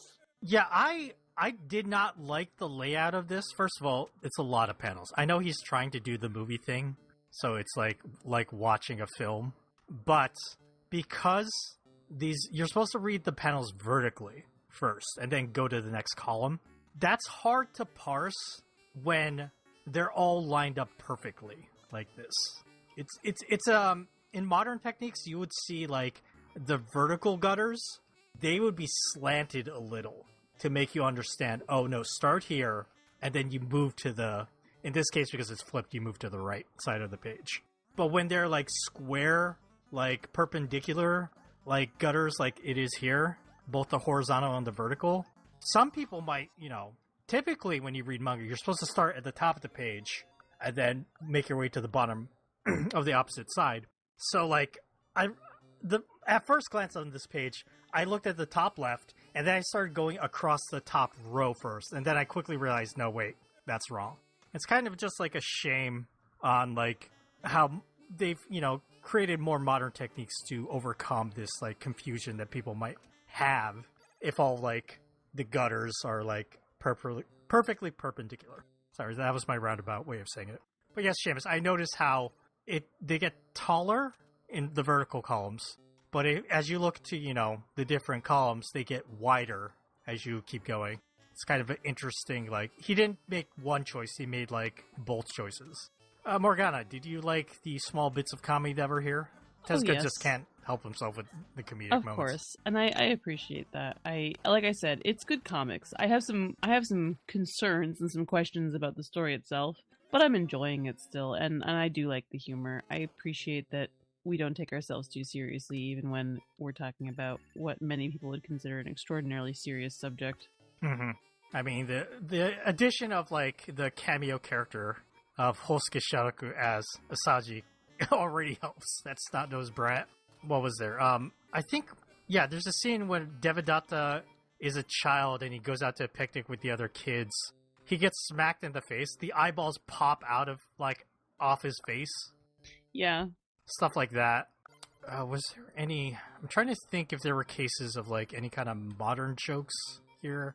In Volume 1, they had, like, the monk saying, I feel something coming from the winds, and then, like, the wind blows out, like, his cigarettes. Things that obviously shouldn't exist. I think there was a reference to movies here, too. I'm trying to think. I read this it's last week, so... It's been a few days for me. Oh, there's a... It's after Siddhartha and Deppa cure Asaji. Vishaka invites them to have a meal. And Asaji is, like, eating everything, you know. After he stuffs himself, for some reason, there's, like, a panel of him lifting weights, and he goes right back to eating.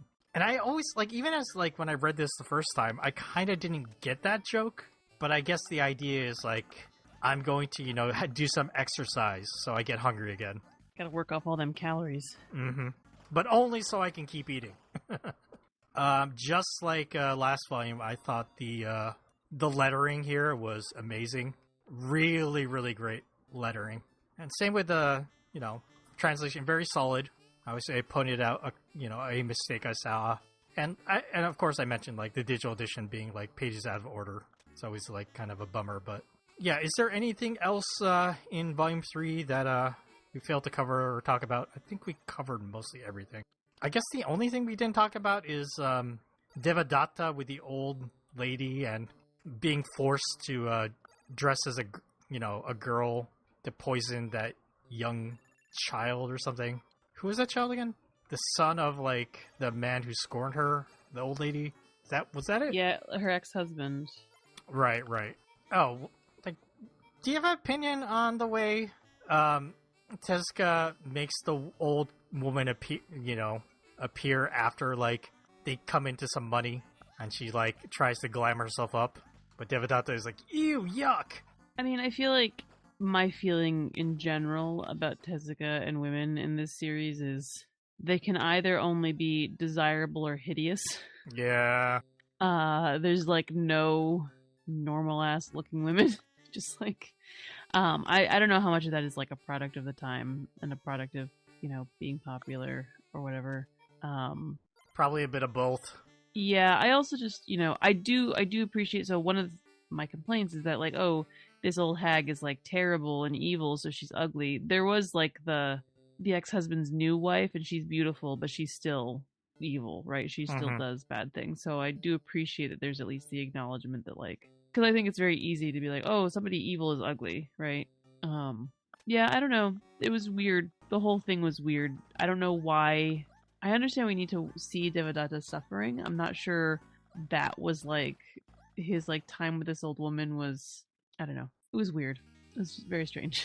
Oh, actually, I realized he's going to reference some of this in future volumes. So, yeah. His time with the old crone is, he's setting something up for the future. All right, good to know. But yeah, anything else, Seamus, that you want to mention? Well, there was places relatively minor, but the bit where I think Siddhartha is having food with your one whose name begins with V, but like he did kind of the way the paneling is done is Eddie's like looking closely at her, like her face gets a lot more details. Yeah, that was pretty cool. I noticed that too. Or like that one panel, and even like the way the panels are done is like the structure where there's like one of the panels is like a pentagon. Yes, a crooked pentagon. I'm looking at the page. It's page 227 in Volume 3. Clearly, Siddhartha... I don't know if Siddhartha is looking at her, but she's definitely looking at him. And also, Deppa notices this. I don't get it. He's the enlightened. I love how we started out this conversation, Morgana, with you just pointing that out, how it doesn't make any fucking sense. Besides the fact that, like, he needs to be a desirable, hot, young monk. It's just like Genji, like, Shining Prince. He really is. I just... You just see him and you're like, oh, this guy's great. You just know. And in this world, if you're a woman, you're sexually attracted to him. If you're a man, you're like, oh, he's a cool lad. No homo. I think my sex drive must be broken because I'm sitting here like this guy's a doofus. Yeah, but that's because, see, this is just like images on a page. It's not, we're not, this is not Orthodox Christianity, where like the icon is meant to somehow, I don't know, connect us to the fucking holiness or whatever. It's just Actually, really... I don't know that they actually believe that in Orthodox Christianity anymore either. Okay. But that was definitely a dispute like about 1,000 years ago, or like 1,500 years ago. I just think it's funny that Seamus insists that if you were in the physical presence of Siddhartha Morgana, you would have no chance. Something But tells me I'd I'm be saying fine. it, I'm the only person here who read the Pali Canon account of his life, and it's basically it's just like you see him and you're like, something about him. Oh, so it wasn't. This isn't just in Tezuka's version. It was in other texts as well. Okay. Yes, it's just Okay. like So like that's all the women why. are like mad for him, and like everyone's like something about him. Little je ne sais quoi over here with Siddhartha. He's just got something special. He's special. It's very funny how like Tezuka is. That's like an accurate fact that he's recreating here. Well, I do think almost like, if I don't know, if you were reading this when it comes out and you like grow up in Japan, you're just like, oh yeah, that's just like, fucking whatever random shit about Christ on a cross. You're just like, oh yeah, I know exactly what that means. It's like, even if like you don't race, you're like, Christ on a cross. What do you want about? How'd you use that in a sentence? I love that of all the things he could have been accurate about, it is Siddhartha's fuckability that made it through into this manga. I don't know. I'd have to go back. I think there's definitely, I don't know, in the Pali Canon, like, oh, they all have sex with him. They're all like, this guy. Sure. And probably all prophets have a certain amount of that, like, ooh, there's something different about him. He's special, right? I get it. But why does every woman throw herself at him in the manga? Like, what is going on? Because he's a young Siddhartha. He's not like Buddha yet. So He's like, they're like, ooh, let me give you some worldly Wait, attachments. why would they stop throwing themselves at him when he's Buddha Dakuzu? because like it's not because at that point it's not about like Oh, but well, then he's he's hot. then he's unattainable, and that's more exciting. They've got You to don't tempt him. They've got to lure him away and give him worldly attachments. Isn't it more about like, well, he's attained enlightenment, so we want him to teach us. We need him. Oh my god! In my head, I just thought of "teach us" in quotes. I was just like, oh my god, I'm doing it to myself. Oh, What? Siddhartha, please teach me. Let's stop. Let's just. You're laughing, but this is a whole like. Pretty sure this is a journey to the West. Well, again, what I see in certain Chinese popular, like there is a big thing of like temptation and like not giving into it. I mean, that's in any religion, right? Yeah, there's the whole Jesus 40 days in the desert, fasting for 40 days and being tempted by the devil. It's the thing. The whole like the enlightened one has to resist temptation in order to achieve whatever the goal is. The Adam and Eve thing with the apple. It's the woman who falls to temptation and seduces like the man. Yeah. Well, no, let them to eat the apple. Although, I wonder now, do theologians think they had sex before they ate the apple? Well, so there's the whole thing with Lilith, who predates Eve, and she wouldn't lie under Adam, and that's why God, because Lilith was made equal to Adam, and that's why God made Eve out of Adam's rib, so that she would be subservient, because she was. Are you part of fucking him. kidding me? Is I am that not. really it? I am not kidding. Oh my god. Well, I'm actually, not- the little thing came later. Oh, Well, yes, but this is part of the. This is a version of that story. Yes, that's why woman is part of man, and that's why men. That's why men and women have to procreate. And, oh my yeah. god, dude. It's busted now, but I did have for the longest time a bumper sticker on my car that said Eve was framed, and I stand by it. Eve was framed. This is all Adam. I don't care. Fuck. Who has in the history of humankind, who is usually the one who's causing problems? Men, okay? Men, because they're in charge of everything usually. No, I think Morgana Confucianism has a very different take on that. Well, It's either women or lads without balls. oh yeah, because they're not men, right? It's a whole like you need to be man to be. Anyway, I've got a lot of feelings about this. Let's just move on. Also, in Buddhism, nuns are always inferior to monks. If I became a monk today and Morgana was a monk for 50 years, I'm immediately like a higher rank than her So I'm a man Fucking and she's a woman. Of course. Jesus Christ. Fuck. Point number 2 about why I get stressed about organized religion, okay? Very understandable. Jesus. Yes, but Buddha was very reluctant to allow nuns, but eventually he did on conditions like that. And why do these women want to sleep with him? It does not Like, respect actually, you. I think it was actually his aunt who wanted to become a nun originally. I don't know, is that going to come up on this? But I can say a lot of things. I'm going to shut my mouth now because I'm starting to get incensed. Stupid. and you need enough people to be able to. There needs to be enough people who are monks who ordain you as a monk or a nun. And if there's not, you can't be a monk or a nun. What, you can't just announce yourself as a monk unless No, you have there needs like to be like a certain number of already. I don't know is the right word ordained in Buddhism, but like you know you are established or whatever. You've whatever will acknowledge you as a nun. So yeah, it's just like if you read about like how Buddhist monasteries died out in certain areas, and nunneries in particular, it's like when we need like whatever X amount of people, we don't have them. No more monks, no more nuns, unless you like. I think is it in certain cases like was it whatever what's now Burma, Myanmar since monks to Sri Lanka or the other way around as a way of bringing back it like. I think even the numbers vary, and there's like arguments over. Yeah, again, you got on the rabbit hole of this stuff. I'm sure we'll continue to do so as we cover Buddha. Does any of this come up in this book? I doubt it. I don't necessarily remember, but I could be proven wrong. We'll have to find out as we continue this retrospective. But yeah, anything else, Morgana, to mention? I don't think so. Yeah. I love how every Buddha retrospective episode we've done, it's like we somehow devolve into something about like organized religion, and we all just get depressed. Hard to avoid it, really. Like It really is. That's because we're all talking about the wrong one. Oh. The right one was Russian Orthodox Church under the autocratic rule of the Tsar, which is the communists fucked that all up for us. Okay. Now we're all going to burn in hell. Okay, listen, I don't know the reference you're making, Seamus, and we will get to that, but in a future episode. I don't want to get into that now. Morgana, how are you enjoying Buddha so far? I am enjoying it. Like despite all the complaints, like it's really interesting. I think especially thinking about it in context of how well regarded it is, and again, kind of being like, did the people I have a question. Mm. Who are the people who are like regarding this well?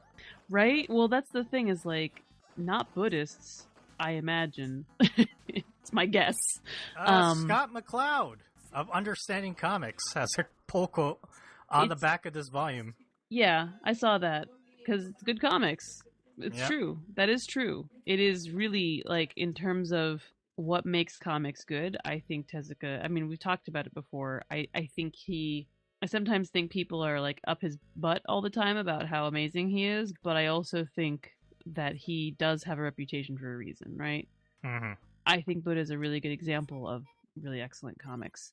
I also think, though, that sometimes people like to overstate how amazing he is, and then things like this happen where he makes these things that are like, I mean, it's good, but like, is it groundbreaking? I'm not sure. This one, the Eisner and the Harvey, and I think that's mostly just because the name attached to it. And like Morgana said, I don't think it's undeserving, but at the same time, I think it more won those awards because it's Osamu Tezuka's manga is now out in English. We should definitely give it an award. I feel like that's a little stronger. Well, or is it because it's Tezuka, people actually read it and give it the award? That could also be it as well. And they're not Buddhist, I can almost guarantee you. They're not having the hard, tough discussions like we are here on Manga Back. And none of us are Buddhist either, as far as I'm aware. No. I want to have a conversation with a Buddhist monk about this series. I want to know what they think about it. Does this accurately depict the way you feel about Siddhartha and the founding of your faith? I feel like the answer is going to be no, but if they're understanding, they will say this is an entertaining comic. I feel like that will be the end result of that. But I could look into it, Morgana. You could see. But yeah, before we end, I just want to mention that Darfox never showed up because he was stuck doing a bunch of stuff. And he feels bad, but he was so busy that he did not finish this volume either, so it is what it is. We'll make sure that he catches up when we do the next episode of Osamu Tezuka's Buddha, which probably won't be until 2026. I'm sorry, our schedule is very full into the end of the year, and so we will probably not be able to get back to this until next year. So yeah, it will be quite a long time before we talk about Buddha Volume 4. But in the meantime, let us go ahead and end this episode. Thank you to Morgana and Seamus for joining me this week. Reminder that next week it is Young Who Journeys. We will be watching Cowboy Bebop Episode 7, Michiko and Hachin Episode 8, and Samurai Champloo Episode 8. Stay tuned for that. If you enjoyed our podcast, make sure you subscribe to us, review us, rate us on Apple Podcasts, Spotify, wherever else you can find us. Check out our websites, mangamachinations.com. We're also on Tumblr, mangamachinations.tumblr.com. Check out our YouTube channels, youtube.com/MangamackTV. We also have Mangamack Watches and Nakayoshi Gaming. Come join our Discord server. Head over to discord.me/Mangamack. If you want to financially support us, buy us a coffee. Go to ko-fi.com/Mangamack. Send us emails, mangamachinations@gmail.com. Follow us on social media at Mangamack Podcast. That's Manga MAC Podcast. We're mostly on Blue Sky, but we do have Instagram, Twitter, everything else. Or you can follow our personal social media. You can follow me at DocZoo. Follow Morgana at Morgana Relina. And follow Seamus at Seamus2389. Remember, Seamus is spelled without an H. All right, everyone. Thank you so much for listening to us this week. Bye-bye.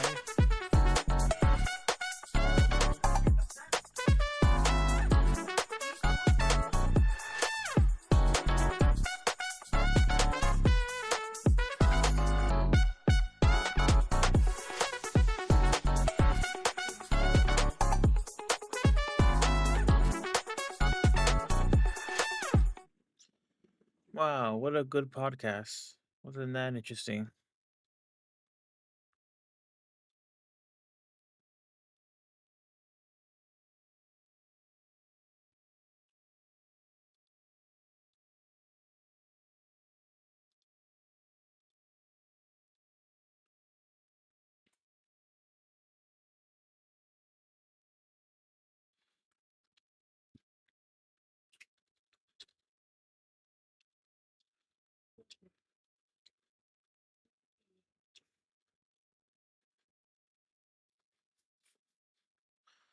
Okay, I'll be right back. I am going to go do something for my parents.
Okay.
Okay.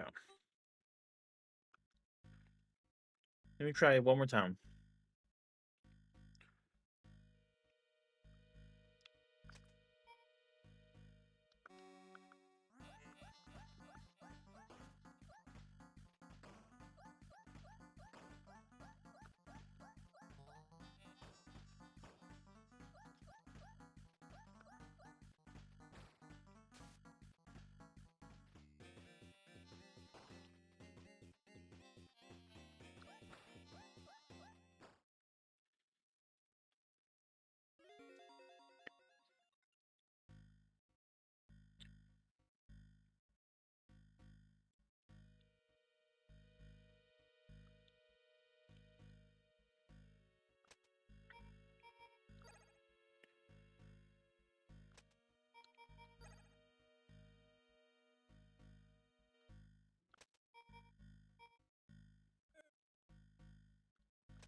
Oh, fuck.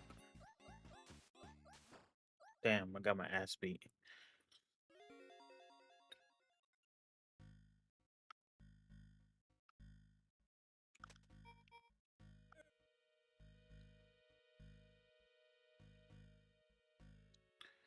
Okay, I need to start building up.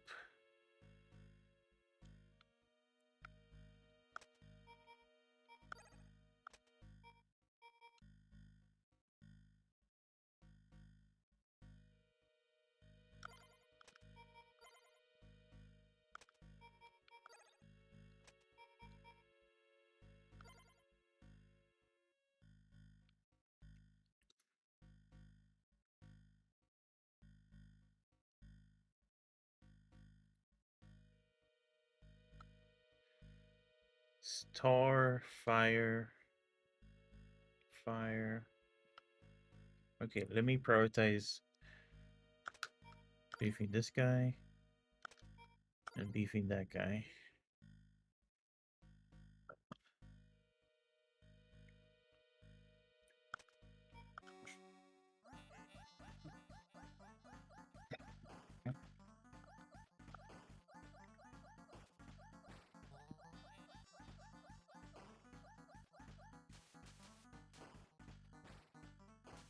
No, I'm dead. That's it. It's so hard to get the...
then.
Okay, that was minimal damage.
Okay.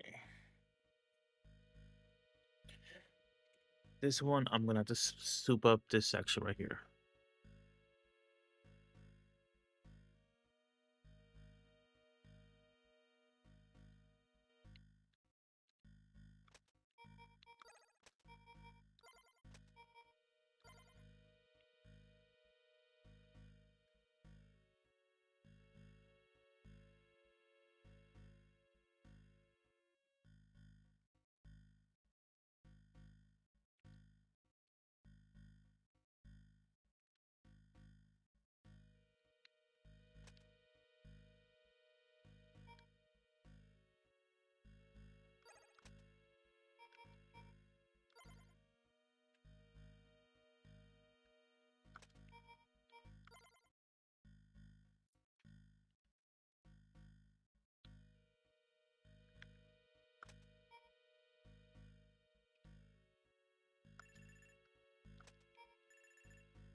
Okay. Be right back.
Damn it. Almost had it.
No fucking way, bro. How the fuck, bro?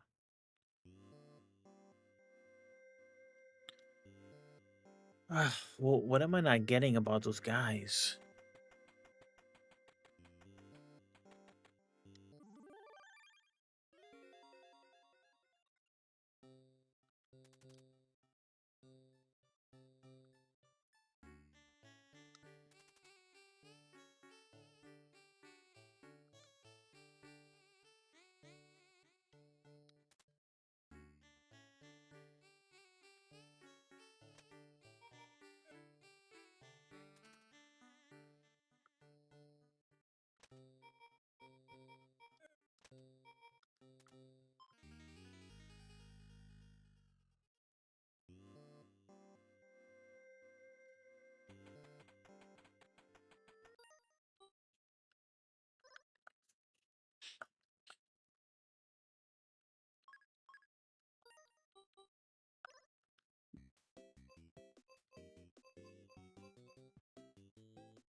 Okay, that's enough for right now.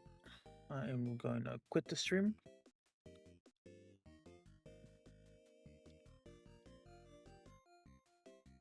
Peace.